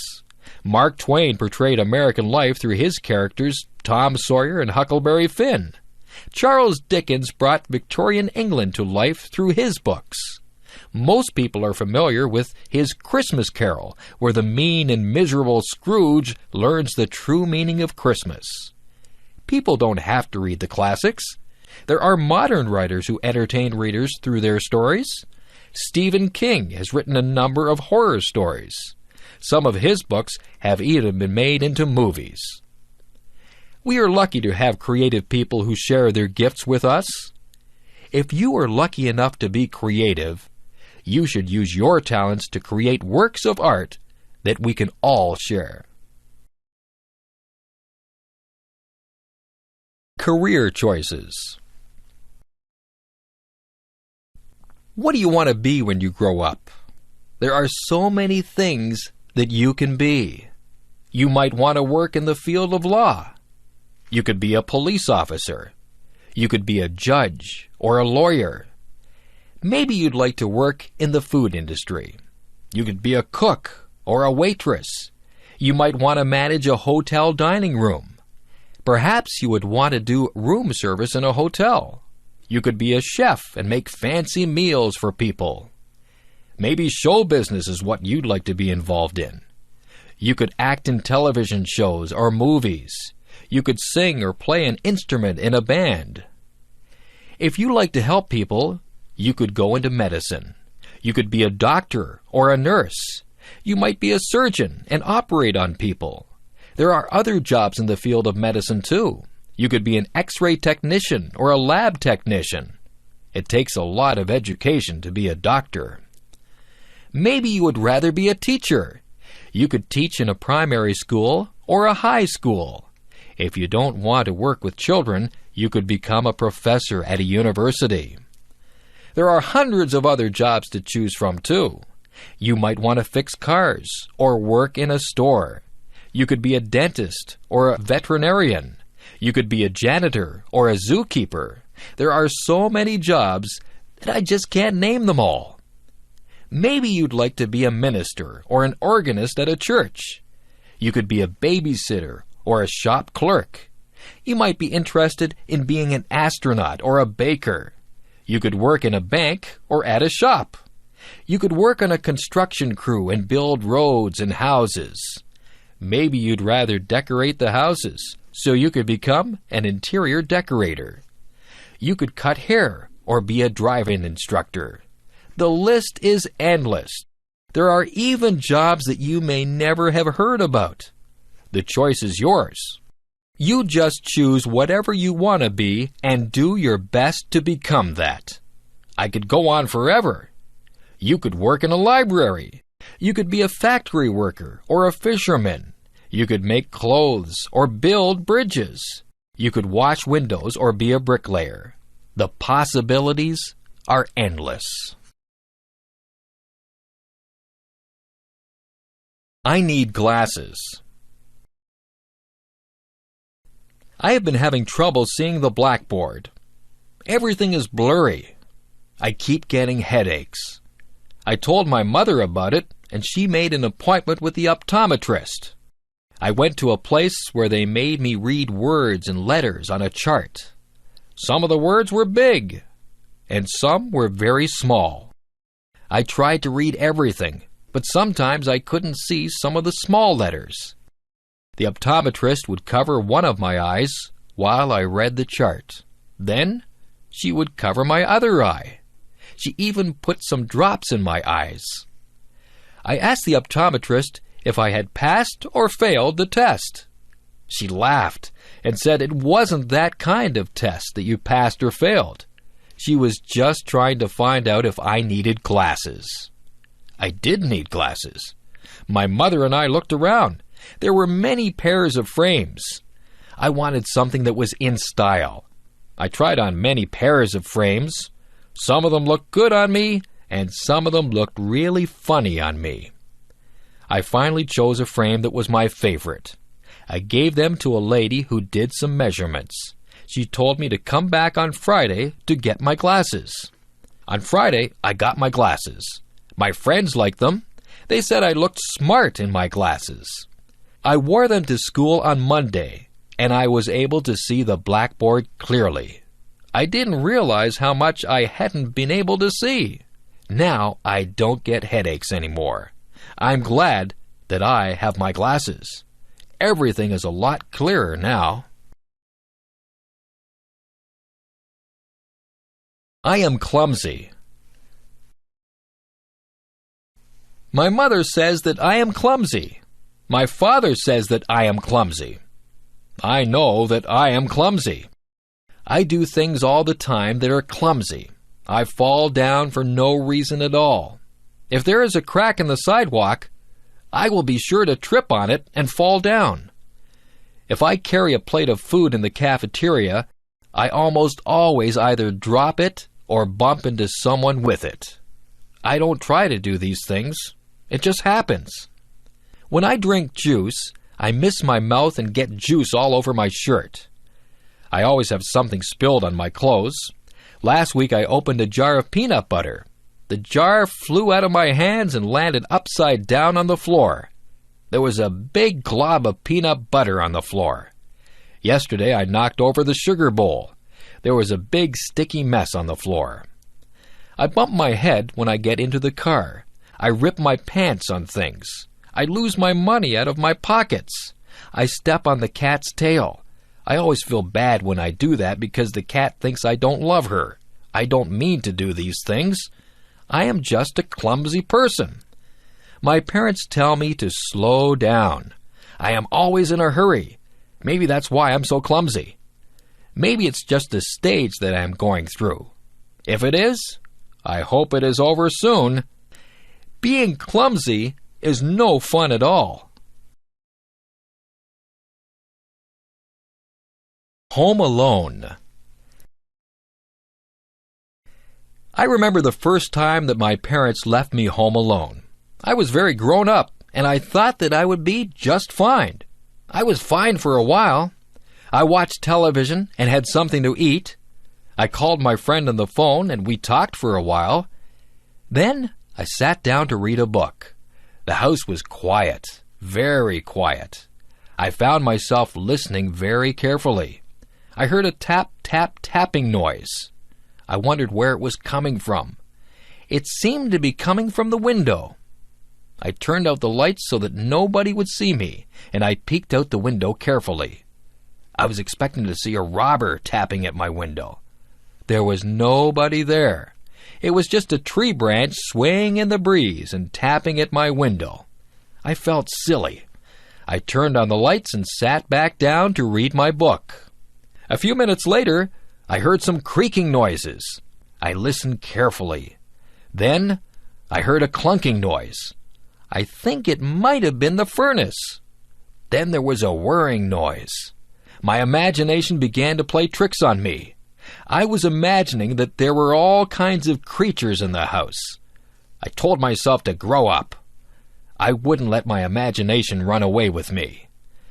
I was glad when my parents got home. I told them about all the noises that I had heard. My parents laughed and said that all houses make noises.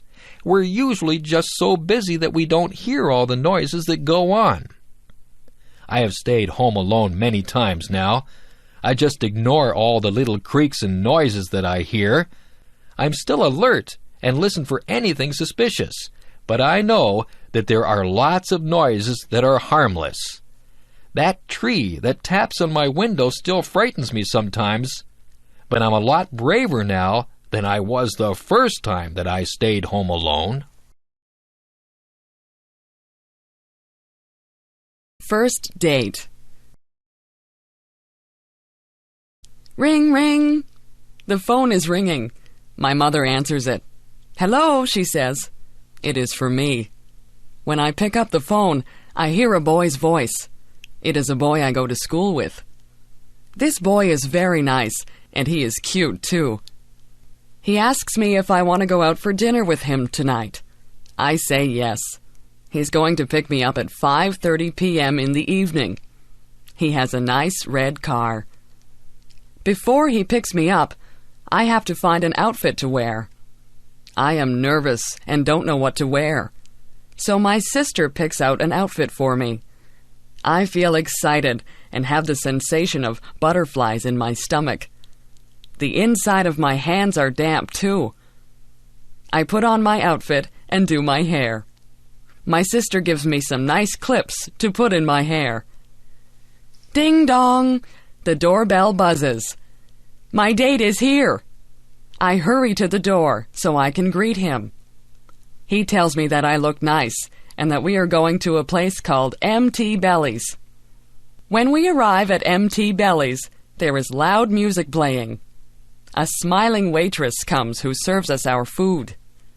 I order a large Caesar salad. My date orders steak. When it arrives, the food looks and is delicious. The waitress asks us if we want dessert after we've finished. But we are too full. So we ask for our bill to pay. My date pays for the meal. I brought money just in case we would share the cost. When we leave the restaurant, we go for a walk by the river. It is a beautiful night. I am enjoying my first date. I am laughing and having fun. It is time for us to go home. University. It's time to sign up for school. This year, Natalie is going to Brock University. She has never been to university before. She is a little bit scared. She hopes she meets nice new friends. Natalie stood in line to get her picture taken. The picture was put on a card. The card was her picture ID, identification. She would use this card if she needed to buy books from the school bookstore, if she wanted to get a book from the library, or if she wanted to use the pool. After all of the signing up and money was paid, Natalie went out to lunch with her mother. "Mom, I'm kind of scared about going to school. I'm going to be the youngest kid there. I don't know how to take notes. The teachers might be mean." Natalie rambled on. Her mom just calmed her down and said, "Take one day at a time, Natalie. Worry only about today." You're right, Mom. Thanks." Natalie was very scared on the first day of school. She made sure she had all of the books she needed and lots of pens, pencils, and erasers. She walked into the front of the building and went on her way to try and find her classroom. Natalie got through her classes and met a lot of new people, nice people. Her classes seemed to go by really fast, and the day went by even faster. When Natalie got home, she was so excited. She told her mom that classes weren't all that scary. The students and the teachers weren't scary either. Natalie knew that the schoolwork would be hard, but she felt good about the people she had met that day. She knew she'd have a good year. School dance. It is the first school dance that I have ever been to. All of the boys are standing on one side of the gymnasium, and all of the girls are on the other side. There is loud music playing, and I can hardly hear my friends talking. The music is going fast, and some people are starting to move to the beat of the song. Soon all the girls are dancing, but the boys are still standing against the wall. Then the song ends, and slow music comes on. I don't know what to do, so I just go and stand against the wall. Then one of the boys in my class comes over and asks me if I would like to dance to the slow song. I really feel awkward and nervous, but say yes.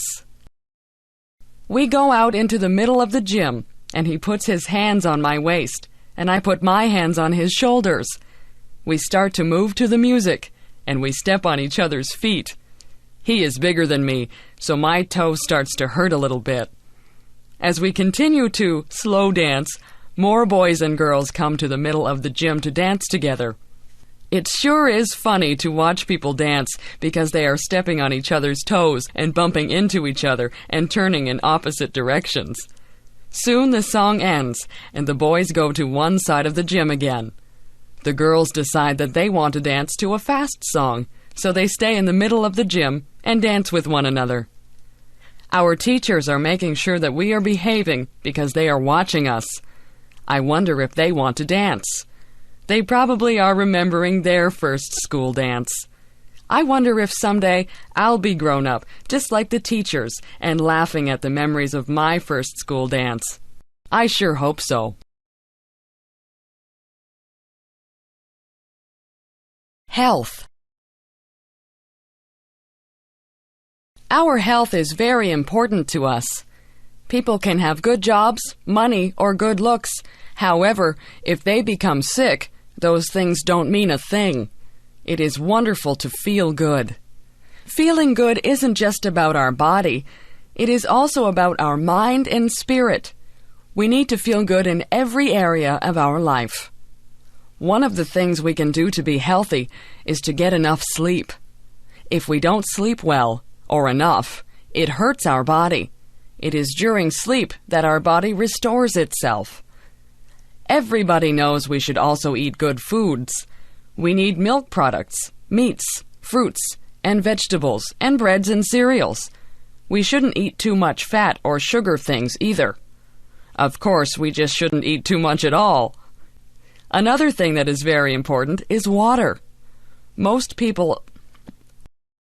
And we need to keep that replaced with good water, often. Exercise is very good for both our body and mind. It is good for our heart, lungs, muscles, and bones. It gets oxygen to our brain to help us think better. It can help us be smarter. Doing things that we believe are right and good gives us peace inside. It makes us nicer people and is good for our spirit. When we do what we know is right, it helps to reduce stress, which isn't good for any part of us. When we take care of our body, mind, and spirit, we feel good all over and inside, too. What a beautiful world this would be if we could all work at doing these things for ourselves and also trying to be a help to others. Halloween. Ghosts, goblins, witches, princes and princesses, kings, queens, skeletons. So many of these things are walking down my street. Oh no! They are coming to my door. The doorbell chimes, and I slowly open the door. There, standing on my front porch, is a little ghost and a cute little witch. They hold up a bag and say, "Trick or treat." I put candy into their bags, and they smile and say, "Thank you." Every October 31st is Halloween. That is when children dress up as different things. Not just funny people, but things like animals or fruits or vegetables. They go from door to door and get different candies or little toys from the people in the houses. Some children, who are not very nice, will do naughty things to houses where people are not home, like throwing eggs at their windows. I think that is bad. Sometimes people decorate their houses for this day. Some of the houses can be pretty scary. They'll have scary noises coming from a tape recorder, too. However, it's only for a few days out of the year, so we may as well have fun with it. This year my brother is dressing up as a skeleton, and I'm dressing up as a bride. I am wearing my mom's wedding dress. It is fun dressing up in costumes and putting on lots of makeup. Sometimes our friends don't even know who we really are. The best part of Halloween is the candy, of course. I once got an entire garbage bag full of candy. My mom and dad took it away because I was eating too much. Mom gave me a piece of candy every day, though. If you eat too much candy, you can get a stomach ache.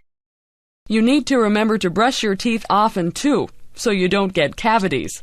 Still, that candy sure does taste good.